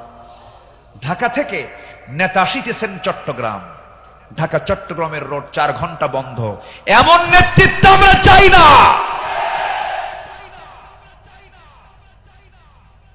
আমরা শাসক দেখতে চাই, জনগণের শাসক, ঠিক কিনা? আমরা কিসের শাসক দেখতে চাই? যাকে দেখলে ওমরের কথা মনে হবে, যাকে দেখলে আবু বকরের কথা মনে হবে, যাকে দেখলে ওসমানের কথা মনে হবে। একটা ওমর আল্লাহ পাক তুমি বাংলার জমিনে দিয়ে দাও। জোরে বলি আল্লাহুম্মা আমিন। সাইয়েদনা আবু বকর সিদ্দিক রাদিয়াল্লাহু তাআলা আনহু, খেলাফত মানে কি? একটা দেশের তিনি রাষ্ট্রপ্রধান। রাতের বেলা তিনি চলে গেছেন হলো প্রতিবেশীর ঘরে। কোন প্রতিবেশী? যে প্রতিবেশীর স্বামী নাই, ছেলে নাই, মেয়ে নাই। যেই মহিলার তিনি খেদমত করতে গেছেন তার চোখটাও নাই। বয়োবৃদ্ধ জ্ঞান বৃদ্ধ একজন নারী, সচেতন একজন নারী। তিনি তার খেদমত করার জন্য খেলাফতের দায়িত্ব পাওয়ার পরও তিনি চলে গেছেন। দরজায় নক করেছেন, খেদমত করলেন, বের হয়ে আসছেন। পরের রাত্রিতে সাইয়েদনা ওমর ফারুক রাদিয়াল্লাহু আনহু তিনি ভাবলেন, আমার ভাই আবু বকর তো খেলাফতের দায়িত্ব পেয়েছেন, উনি কি খেদমত করতে পারছেন কিনা জানি না। উনি চলে গেছেন খেদমত করার জন্য। দরজায় তিনি নক করেছেন, বুড়িমা, আপনার খেদমতের জন্য আমি এসেছি, আমি ওমর আসছি। কে? প্রয়োজন নেই। কেন? কিছুক্ষণ আগে একজন খেদমত করে চলে গেছে। উনি ভাবলেন যে খেদমতটা কে করতে পারে। পরপর তিনি 3 রাত ওই বুড়ি মহিলার ঘরের পাশে গিয়ে আড়ালে তিনি দাঁড়ালেন, খুঁজে পাচ্ছেন না, কখন ঢোকে তাও টের পাওয়া যায় না। 3য় রাত্রিতে তিনি বুঝতে পারলেন একটা মানুষ খালি পায়ে ভিতরে ঢুকলো, কিন্তু অন্ধকার তো দেখতে পান নাই। ভিতরে ঢুকে খেদমত করে বের হতে নিলেই পিছন দিক থেকে ওমর ফারুক তার হাত চেপে ধরেছেন। চেপে ধরেই দেখেন কেউ না, খলিফা আবু বকর সিদ্দিক রাদিয়াল্লাহু তাআলা। তিনি বললেন, আমিরুল মুমিনিন, একটা রাষ্ট্র পরিচালনা করতে নিয়ে কত পরিশ্রম করতে হয়। রাতের বেলা বিশ্রামের প্রয়োজন হয়, দিনের বেলাও পরিশ্রম করেন, রাতের বেলা এমনটা করলে আপনি অসুস্থ হয়ে পড়বেন। অন্তত আমাদের কিছু খেদমতের জন্য আমাদের কিছু কাজ রেখে দেন। তিনি বলছেন, ভাই ওমর, হাসরের ময়দানে আমার আমলনামা তোমার পিঠে যাবে না, আমার কাজ আমাকে করতে দাও। মৃত্যুর দিন পর্যন্ত তিনি ওই মহিলার খেদমত করে তিনি দুনিয়া থেকে বিদায় নিয়েছেন। দ্বিতীয় খলিফা ওমর ফারুক রাদিয়াল্লাহু তাআলা যখন খেলাফতের দায়িত্ব পেলেন, ওই মহিলা জানেন না প্রথম খলিফা ইন্তেকাল করেছেন। খেলাফতের দায়িত্ব যেদিন পেয়েছেন সেই দিনই রাত্রেবেলায় ওমর ফারুক তিনি চলে গেছেন মহিলার ঘরে। দরজায় নক করে ভিতরে ঢুকেছেন। মহিলা জানেন না খাদেম চেঞ্জ হয়েছে, ভিতরে তিনি সব কাজগুলো করলেন, রান্না বান্না করে দিলেন, কাপড় চোপড় ধুয়ে দিলেন, খাবার দাবার ধুয়ে দিয়ে পরিষ্কার করে তিনি বের হয়ে আসলেন। মহিলা অন্ধ মানুষ বসেছেন খাবার খেতে, সামনে খেজুর নিয়ে যখন বসেছেন, খেজুর একটা মুখে নেওয়া মাত্রই দাঁতের নিচে যখন খেজুরের বিচি যখন পড়ে গেছে, সঙ্গে সঙ্গে মহিলা বলতেছেন ইন্না লিল্লাহ। তিনি চোখের পানি ফেলে দিয়া কেঁদে কেঁদে বলতেছেন, বুঝতে পেরেছি আমার আসল খাদেম আবু বকর আর দুনিয়াতে নাই।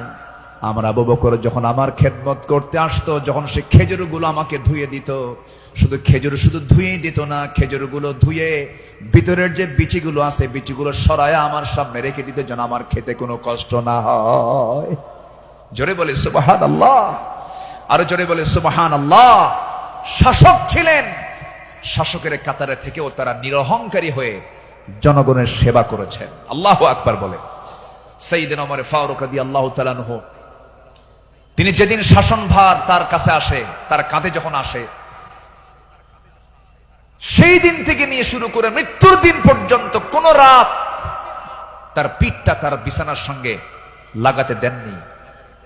দিন দিন শুকায় যাচ্ছিলেন। বলা হলো, আপনি শুকায় যাচ্ছেন কেন? তিনি বললেন কেঁদে কেঁদে, তোমরা আমাকে এমন দায়িত্ব দিয়েছো যে দায়িত্ব আমাকে স্বাস্থ্যহীন বানিয়ে দিয়েছে। পরকালীন জবাবদিহিতার অনুভূতি ছাড়া একটা শাসক কখনো ভালো হতে পারে না। আসতে বলবেন না, জোরে বলুন ঠিক কিনা? অতএব সেই গদির সমস্যার সমাধানের জন্য আমরা চাই যোগ্য, সৎ, আল্লাহওয়ালা, কোরআন প্রেমিক একজন শাসক আমরা চাই। আল্লাহ কবুল করুন, আল্লাহ কবুল করুন। এই কথাটা কেন বললাম? কারণ এখন যে সরকারটা আছে, এটা কি স্থায়ী না অস্থায়ী? এজন্য আলোচনার মধ্যে এই ফাঁকে এই কথাটা একটু বলে ফেললাম। সম্মানিত ভাইয়েরা, আমার সময় তো ফুরে যাচ্ছে, আমাকে শেষ করতে হবে। শেষ কি করে দেব? আলোচনা চলুক, হুজুর মরুক।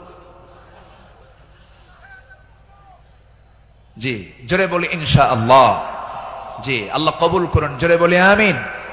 নাম্বার 5, সকল দুর্নীতি এবং অন্যায়ের বিরুদ্ধে কঠোর অবস্থান। আমার নবীরও ছিল, সাহাবে কেরামদের মাঝে এই বিষয়ে তারা খুব সতর্ক থাকতেন। আল্লাহ রাব্বুল আলামিন বলেন, ওয়ালা তাকুলু আমওয়ালাকুম বাইনাকুম বিল বাতিলি ওয়া তুদলু বিহা ইলাল হুক্কামি লিতাকুলু ফারীকাম মিন আমওয়ালিন নাসি বিল ইসমি ওয়া আনতুম তা'লামুন। জোরে বলুন আল্লাহু আকবার। তোমরা নিজেদের মধ্যে পরস্পরের সম্পদ অন্যায়ভাবে গ্রাস করো না, তা বিচারকদের নিকট উপস্থাপন করো না, যাতে অন্যের সম্পদের কিছু অংশ পাপের মাধ্যমে গ্রাস করতে পারো, যদিও তোমরা জানো কার কথা। আসতে বলবেন না, কার কথা? আর এক জায়গায় বলছেন লা তাকুলু, তোমরা খেতে যেও না। কি খেতে যেও না? কুলু মিন তাইয়্যিবাত, পবিত্র খাবে, হারাম কিছু খাবে না। লা তাকুলুর রিবা আদআফান মুদাআফা আহাল্লাল্লাহুল বাইয়া ওয়া হাররামান রিবা। বিভিন্ন জায়গাতে আল্লাহ পাক ক্লিয়ার কথা বলে দিয়েছেন। আমার বন্ধুগণ, সাহাবায়ে কেরাম দুর্নীতি কেমন করে বন্ধ করা যায়, অন্যের বিরুদ্ধে কেমন কঠোর হতে হয়, তা বাস্তব জীবনে তা দেখিয়ে দিয়েছেন।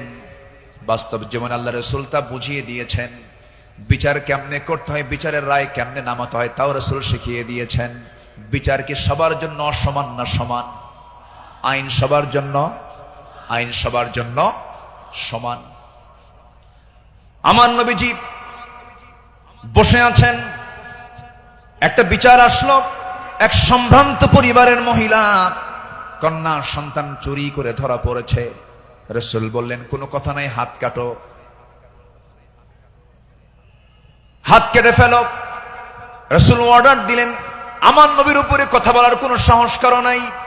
ওই সম্ভ্রান্ত পরিবারের লোকজন এসে সাইয়েদনা ওমর ফারুককে বিভিন্ন কিছু বুঝায়া দিয়ে বলছেন, আপনি যদি রাসূলকে সুপারিশ করেন হয়তো রাসূল শুনতে পারেন। সাইয়েদনা ওমর ফারুক এসে আমার নবীর সামনে দাঁড়িয়ে বলছেন, ইয়া রাসূলুল্লাহ, যে মহিলার হাত কাটার অর্ডার দেওয়া হয়েছে সে তো সম্ভ্রান্ত পরিবারের, দেখুন তো কিছু করা যায় নাকি? আমার নবীজি সেই সময় আল্লাহর কসম করে বলেন, আল্লাহি, হে আমার ওমর, আল্লাহর কসম করে বললি, আল্লাহর কসম করে বলছি, এই চুরিটা যদি ওই সম্ভ্রান্ত পরিবারের মেয়ে ফাতিমা না হয়ে যদি কলিজার টুকরা মেয়ে আমার ফাতিমা বিনতে মুহাম্মদ হতো, যদি এটা প্রমাণ হয়ে যেত, লাকাতাতু ইয়াদাহা, আমি রাসূল নিজে তার হাতটা ধরে কেটে দিতাম। আল্লাহু আকবার। দুর্নীতির কোনো সুযোগ সেই সমাজে ছিল না, কারণ যারা বিচার করেছেন তারা ছিলেন হলো সৎ বিচারক। আমরা সৎ শাসক, সৎ বিচারক দেখতে চাই। আর সৎ শাসক এবং সৎ বিচারক সৃষ্টি তখনই হতে পারে যারা কোরআন সমাজে চায়। যারা সমাজে কি চায়? কোরআন চায়। সাইয়েদনা ওমর ফারুক রাদিয়াল্লাহু তাআলা আনহু, যে সময় তিনি খলিফাতুল মুসলিমিন, ইরাকের গভর্নর ছিলেন হলো আবু মুসা আশআরী রাদিয়াল্লাহু তাআলা আনহু। তিনি করলেন কি, তিনি একদিন মদিনায় এসে সাইয়েদনা ওমর ফারুক রাদিয়াল্লাহু আনহুর জন্য এবং তার স্ত্রী আতিকা রাদিয়াল্লাহু আনহার জন্য কিছু কাপড় চোপড় উপঢৌকন স্বরূপ নিয়ে আসলেন। নিয়ে এসে তার সামনে দাঁড়িয়ে বলছেন, আমিরুল মুমিনিন, আপনার জন্য, এই যে আপনার জন্য কিছু কাপড় উপঢৌকন নিয়ে এসেছি। তিনি মুস্কি হাসি মারলেন। মুস্কি হাসি মেরে বললেন, আমার গভর্নর আবু মুসা আশআরী, তুমি আমার জন্য এই যে উপঢৌকন গুলো নিয়ে এসেছো, হাদিয়া নেওয়া সুন্নত, হাদিয়া দেওয়া সুন্নত, তাহাদু তাহাব্বু, ভালো কথা, এটা সাধারণ ব্যক্তিদের মাঝে হতে পারে, কিন্তু আমি শাসক, আমি যদি আজকে তোমার এই উপঢৌকন গ্রহণ করি, ঘুষের পর্যায়েও যেতে পারে, আমি এটা গ্রহণ করব না। আল্লাহু আকবার বলেন।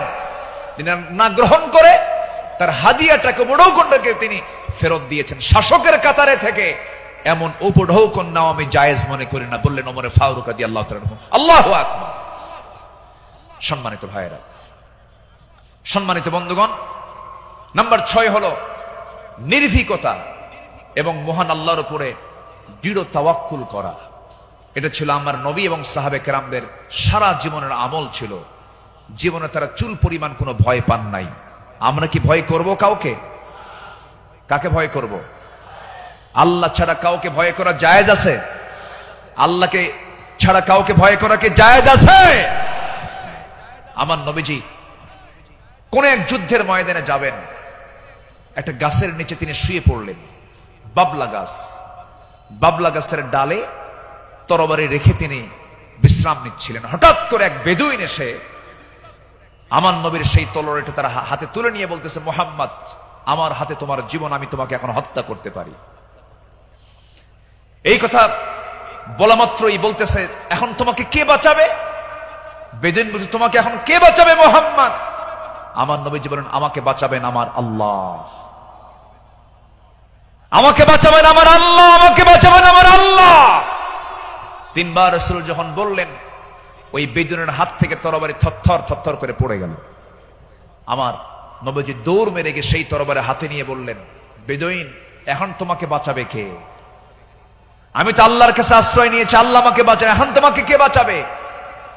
বেদুইন তার চোখের পানি আটকাতে না পেরে আমার নবীর সামনে দাঁড়িয়ে বলছে, আপনি সত্যি আল্লাহ রাসূল, আপনি আমাকে পড়িয়ে দেন লা ইলাহা ইল্লাল্লাহ, ফাইদা আযামতা ফাতাওয়াক্কাল আলাল্লাহ ওয়া কাফা বিল্লাহি ওয়াকিলা, ইন্নাল্লাহা ইউহিব্বুল মুতাওয়াক্কিলিন ওয়া মান ইয়াতাওয়াক্কাল আলাল্লাহ ফাহুয়া হাসবুহ। যে ব্যক্তি আল্লাহর প্রতি তাওয়াক্কুল করবে, আল্লাহ তার জন্য যথেষ্ট হয়ে যান। আমাদের ভরসা রাশিয়া নয়, আমেরিকা নয়, ইন্ডিয়া নয়, চায়না নয়, আমাদের কারো প্রতি ভরসা করার দরকার। আমাদের ভরসা কে? আসতে বলবেন না, তিনি কে? আমাদেরকে বাঁচাবেন তিনি, যার হাতে আমাদের প্রাণ, তিনি সে আল্লাহ আমাদেরকে বাঁচাবেন। আল্লাহ কবুল করুন, জোরে বলি আমিন। ইসলাম গ্রহণ করেছেন 40 নম্বরে। 41 নম্বরে সাইয়েদনা ওমর ফারুক রাদিয়াল্লাহু তাআলা আনহু ইসলাম কবুল করেই রাসূলের সামনে তরবারি রাসূলের পায়ের কাছে রেখে বললেন, ইয়া রাসূলুল্লাহ, আমাদের মুসলমানদের সংখ্যা কত? আমার রাসূল বললেন, ওমর, সাহাবীর সংখ্যা মাত্র 40 জন, 40 থেকে 41 জন। সাইয়েদনা ওমর ফারুক বলেন, এটাই বিশাল সংখ্যা। আজকে আমরা কাবার চত্বরে গিয়ে প্রকাশ্যে ঘোষণা করব লা ইলাহা। কোন সাহাবী বললেন? বলেন বলেন, কোন সাহাবী? আজকে তো এক সাহাবীর ইতিহাসটা একটু বেশি টানলাম, প্রসঙ্গটা চলে আসলো। তিনি বলে ফেললেন, কি পরিমাণ সাহস হতে পারে! সাহসের পিরামিড সাইয়েদনা ওমর ফারুক দিয়ে প্রকাশ্য রূপে সামনে ঘোষণা করলেন, কে আছো আমার সামনে আসো। লা ইলাহা, তরবারি হাতে দৃপ্ত পদক্ষেপে আল্লাহু আকবার ধ্বনিতে মুখরিত করে আকাশ বাতাস সামনের দিকে যেতে লাগলেন। আবু জেহেল হতভম্ব হলো। আবু জেহেল মনে মনে ভাবলো, পাঠালাম কি জন্য, আর হয়ে গেল কি? সাইয়েদনা ওমর ফারুক রাদিয়াল্লাহু তাআলা এত সাহসী ছিলেন, সেই বজ্র কণ্ঠের ওমর এখনো দরকার আছে না নাই? সেই বজ্র কণ্ঠের ওমর এখনো দরকার আছে না নাই? নতুন বাংলাদেশ তৈরি করার জন্য ওমর প্রয়োজন, আবু বকর প্রয়োজন। আমরা আবু বকরের মতো দৃঢ়চেতা হব, ওমরের মতো সাহসী হব, ওসমানের মতো ধৈর্যশীল হব, আলীর মতো লড়াকু সৈনিক হয়ে বাতিল শক্তির মোকাবেলায় আমরা ঝাঁপিয়ে পড়ব প্রয়োজনে। রাজি আছেন কারা কারা? হাত উঁচু করে দেখান মুসলমান।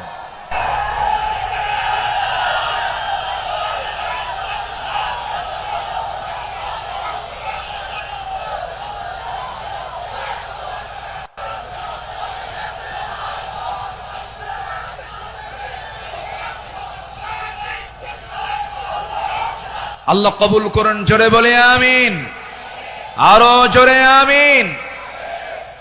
আল্লামা ইকবাল এই জন্য সাহাবাদের ভূমিকা বর্ণনা করে বর্তমান সময়ের মুসলিমদের দুরবস্থা নিয়ে আফসোস করে তিনি একটা লাইন বলেছেন। তিনি কি বলেছেন? সফহাওয়ার সে বাতিল কো মিটায়া কিসনে, নুয়ে ইনসা কো গুলামি সে ছুড়াইয়া কিসনে, मेरे काबे को जमीनों से बचाया किसने, मेरे कुरान को सीनों से लगाया किसने, थे तू अबाओ तुम्हारे ही मगर तुम क्या हो, हद पर हद दहरे मुंतजरे फरदा हो। কবি, বিশ্ব কবি আল্লামা ইকবাল তিনি বলছেন, যারা এসব অসৎ বাতিল দূর করেছে জগৎ হতে, ছাড়িয়েছে মানব কুলে দাস গোলামির কবল হতে, কাবা ঘরে সেজদা করার জাগলো প্রথা যাদের সাথে, বুকে কোরআন ধারণ করা শিখল জগৎ যারা যারা হাতে, তারা তোদের পূর্বপুরুষ আর আজিকে তোমাদেরকে হে ইন্তেজারি করছে বসে হাতের উপর হাতটি রেখে। আফসোস করে তিনি বলছেন, সাহাবীরা কি করে গেলেন আর তোমরা কি করছো? তোমরা এক একটা ওমর হয়ে যাও, এক একটা আবু বকর হয়ে যাও, জান্নাত পাওয়ার জন্য সাহাবীদের অনুসরণটাই তোমার জন্য যথেষ্ট হয়ে যাবে। জোরে বলি সুবহানাল্লাহ। নাম্বার 7 হলো নিজ দায়িত্বের ভারে অস্থির চিত্ততা নিয়ে আমার রাসূল চলতেন, সাহাবে কেরামও চলতেন। আমার নবীজি বিদায় হজের ভাষণের দিন আমার নবীজি কেঁদে অস্থির হয়ে যাচ্ছিলেন। সাহাবে কেরামকে লক্ষ্য করে বলছেন, ওয়া আনতুম তুসআলুনা আন্নী ফামা আনতুম কাইলুন, আমার ব্যাপারে প্রশ্ন করা হলে তোমরা কি বলবে? সাহাবীরা বললেন, নাশহাদু আন্নাকা ক্বাদ বাল্লাগতা ওয়া আদাইতা ওয়া নাসাহতা, আমরা সাক্ষ্য দেব আপনি দায়িত্ব পালন করেছেন, আপনি উপদেশ দিয়েছেন। এই কথা শুনে আমার নবীজি শাহাদাত আঙ্গুলে উঁচু করে আকাশের দিকে লক্ষ্য করে আল্লাহকে বলছেন, আল্লাহুম্মা শাহাদ, আল্লাহুম্মা শাহাদ, আল্লাহুম্মা শাহাদ। আল্লাহ তুমি সাক্ষী থাকো, আল্লাহ তুমি সাক্ষী থাকো, আমার সাহাবীরা আমার পক্ষে কথা বলছে। আল্লাহু আকবার বলেন। নিজের দায়িত্ব নিয়ে রাসূল খুব অস্থির চিত্ততা প্রকাশ করতেন মাঝে মাঝে। আমার বন্ধুগণ, আমার নবীজি মাঝে মাঝে এত পরিমাণ কাঁদতেন, কান্নার পরিমাণ এত হতো, আমার নবীজি যখন সেজদায় পড়ে যেতেন না, সেই শরীফের হাদিসে এসেছে, পানি গরম হলে পরে টকবক যেমন আওয়াজ হয়, ফুটন্ত পানি যেমন টকবক টকবক আওয়াজ করে, আমার নবীজি সেজদার সময় এত পরিমাণ কাঁদতেন। আমার নবীজির সেজদার সময় যে মুখ থেকে কান্নার আওয়াজটা বের হতো টকবক করা পানির মতো, এত কাঁদতেন তিনি। কেন কাঁদতেন? কি জন্য কাঁদতেন? তিনি শুধু চেয়েছেন, ও আল্লাহ, আমার উম্মতকে তুমি জাহান্নাম দিবা না, আমার উম্মতকে তুমি জান্নাত দিবা। তিনি তার নিজের জন্য বেশি কেঁদেছেন না, উম্মতের জন্য বেশি কেঁদেছেন, উম্মতের জন্য বেশি কেঁদেছেন। আমার বন্ধুগণ, এই জন্য এই পৃথিবীতে সবচাইতে বেশি ভালোবাসবো এক নাম্বার কাকে বলেন? আসতে বলবেন না কাকে? নাম্বার 2 হচ্ছে মুহাম্মদ সাল্লাল্লাহু আলাইহি ওয়াসাল্লামকে আমরা ভালোবাসবো। তিনিও ভালোবেসেছেন। আমার ভাইয়েরা, আমার বন্ধুগণ, নাম্বার 8 হলো আদর্শ নেতৃত্বের অনুতুলনীয় আলোকচ্ছটাই সাহাবে কেরামকে আল্লাহ রাব্বুল আলামিন অনেক সম্মান দান করেছেন। লাকাদ আরসালনা রুসুলানা বিল বাইয়িনাতি ওয়া আনজালনা মাআহুমুল কিতাবা ওয়াল মিজানা লিয়াকুমান নাসু বিল কিসত। জোরে বলুন আল্লাহু আকবার। আমার বন্ধুগণ, সময় যেহেতু কম, শেষের দিকে আস্তে আস্তে চলে যাচ্ছি। নাম্বার 9 হলো তাকওয়ার উজ্জ্বল দৃষ্টান্ত ছিলেন আমার নবী এবং সাহাবে কেরাম। লাকিনিল্লাযীনা তাকাও রাব্বাহুম লাহুম জান্নাতুন তাজরি মিন তাহতিহাল আনহারু খালিদিনা ফিহা নুজুলাম মিন ইনদিল্লাহ ওয়ামা ইনদাল্লাহি খায়রুল লিল আবরার। জোরে বলুন আল্লাহু আকবার। যারা নিজেদের প্রতিপালককে ভয় করে চলে, তাদের জন্য আছে এমন সব উদ্যান, এমন সব জান্নাত যারা তলদেশ দিয়ে নহর প্রবাহিত। আল্লাহর পক্ষ থেকে অতিথিয়তা স্বরূপ তারা সর্বদা সেখানে থাকবে। আল্লাহর নিকট যা কিছু আছে পুণ্যবানদের জন্য তাই হলো শ্রেষ্ঠ। জোরে বলি সুবহানাল্লাহ। তাকওয়া কাকে বলে সাহাবে কেরাম শিখিয়েছেন। তাকওয়া কাকে বলে আম্বিয়ে কেরাম শিখিয়েছেন। বিশেষ করে আমার নবীজি তাকওয়ার তিনি মূর্ত প্রতীক ছিলেন। আমার বন্ধুগণ, নাম্বার 10 হলো, নাম্বার 10 সর্বশেষ যেটা, সেটা হলো আল্লাহর কাছে বিনম্র চিত্তে অশ্রু ঝরানো, চোখের পানি ফেলে ফেলে কাঁদা। এই দুনিয়াতে আমি যখন জন্ম নিয়েছি, আমার প্রথম ভাষা ছিল হাসা না কাঁদা, হাসি না কান্না। মার পেট থেকে দুনিয়াতে এসে আমি কেঁদেছি না হেসেছি? কেঁদেছি। মূলত এই জায়গাটা হলো, এই দুনিয়াটা হলো কান্নাকাটি করার জায়গা। হাসির জায়গা হলো জান্নাত, আনন্দের জায়গা হলো জান্নাত। জান্নাতে গিয়ে বান্দার জীবনের সমস্ত আনন্দ সেই জান্নাতি সে ভোগ করবে। হুজিবাতুল জান্নাতু বিল মাকারিহ, হুজিবাতুন নারু বিশ শাহাওয়াত। আমার বন্ধুগণ, আমার নবীজি যখন কাঁদতেন, অস্থির হয়ে যেতেন, তার চোখের কোনা বেয়ে বেয়ে টপ টপ করে পানি পড়তো, দাড়িগুলো ভিজে যেত, কপাল ফুলে যেত, হাঁটুগুলো ফুলে যেত। ঘন্টার পরে ঘন্টা সেজদায় পড়ে কেঁদেছেন, কারণ আল্লাহ পাক তার শানে বলেছেন, ওয়া মিনাল লাইলি ফাতাহাজ্জাদ বিহি নাফিলাতাল লাক আসা আইয়াবআসাকা রাব্বুকা মাকামান মাহমুদা। জোরে বলুন আল্লাহু আকবার। আরেক জায়গায় বলছেন, ওয়াল্লাযীনা ইয়াবিতুনা লিরাব্বিহিম সুজ্জাদান ওয়া কিয়ামা والذين يقولون ربنا اصرف عنا عذاب جهنم إن عذابها كان غراما إنها ساءت مستقرا ومقاما।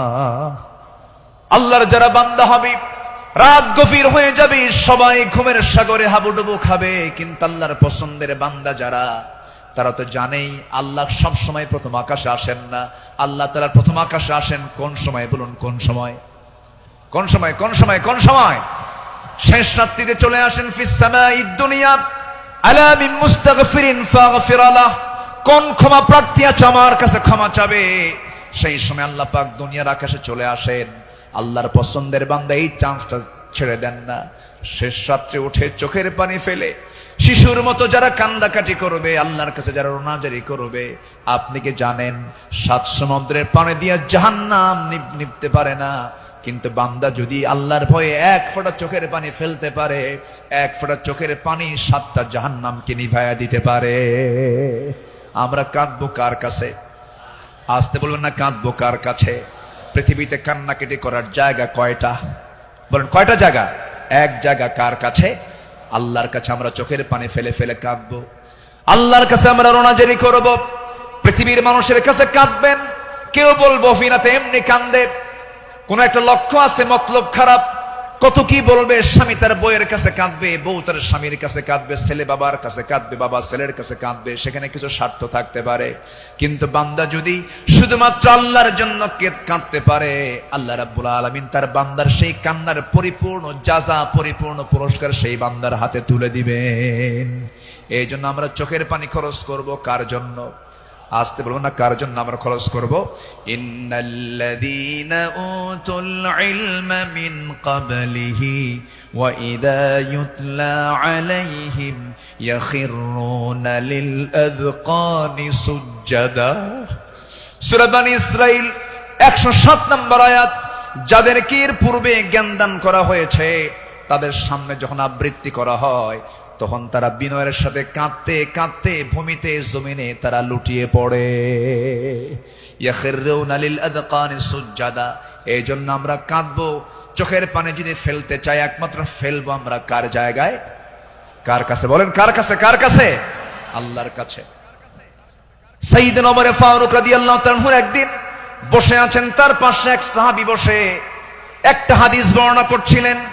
মিসকাল হাববাতিন মিন কিবার, যার মধ্যে যাররা পরিমাণ অহংকার কাজ করবে, লা ইয়াদখুলুল জান্নাহ, সে ব্যক্তি জান্নাত পাবে না। ওমর ফারুক সেই জায়গা থেকে লাফ মেরে গিয়ে জমিনে লুটিয়ে পড়লেন। গোটা শরীর তিনি ধুলায় মলিন করলেন, আর বলেন, ওমর, তোকে মানুষ খলিফা বলে, তোকে মানুষ শাসক বলে, ওমর তোর মধ্যে মনে হয় অহংকার ঢুকে গেছে, আল্লাহ তোকে মাফ করবে না।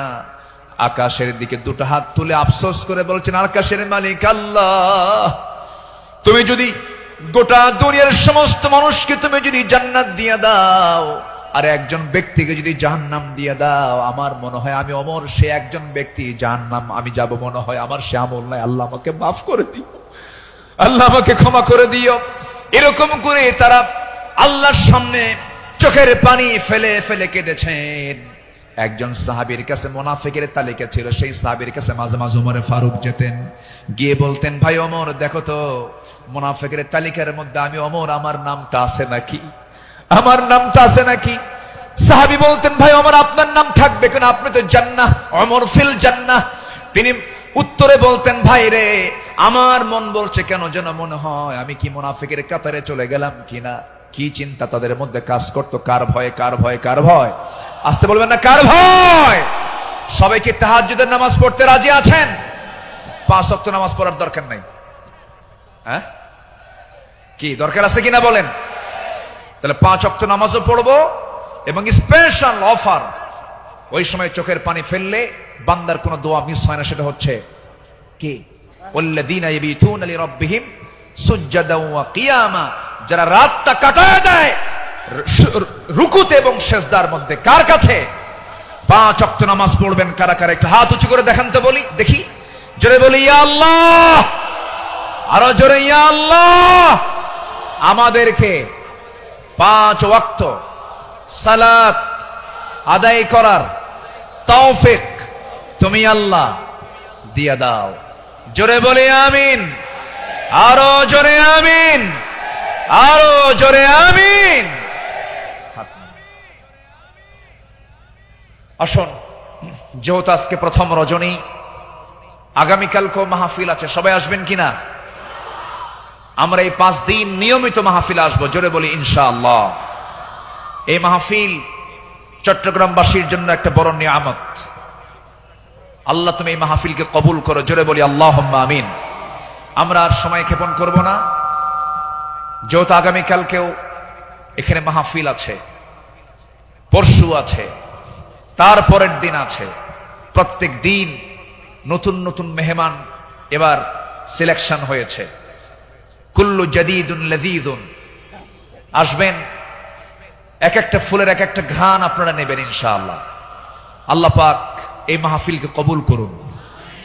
এই মাহফিলের কমিটির বৃন্দের সকল খেদমতকে আল্লাহ পাক কবুল করুন। অধ্যক্ষ মোহাম্মদ তাহের সাহেব আমার বাম পাশে বসা, আল্লাহ তুমি তার সকল খেদমতকে তুমি আল্লাহ কবুল করে নাও। আর আমি সময়টা না বাড়িয়ে, সময় ক্ষেপণ না করে, আসুন সোজা আমরা এখন দোয়ার দিকে যাব। আমরা চাইবো কার কাছে? চাইবো কার কাছে? সবাই একটু তাশাহুদের সুরতে বসে পড়ি। এটা বিনয়ী হয়ে আমরা আল্লাহর কাছে চাবো, আল্লাহ যেন আমাদের জিন্দেগীর সকল গুনাহগুলোকে মাফ করে দেন। সবাই বলে সুবহানাকাল্লাহুম্মা ওয়া বিহামদিকা আশহাদু আল্লা ইলাহা ইল্লা আনতা আস্তাগফিরুকা ওয়া আতুবু ইলাইকা। চিৎকার মেরে বলি, ইয়া আল্লাহ, আমার জীবনের সাগীরা কবীরা, ছোট বড় সব গুনাহ তুমি আল্লাহ মাফ করে দাও, মাফ করে দাও। জোরে বলুন, ইয়া রাব্বাল আলামিন।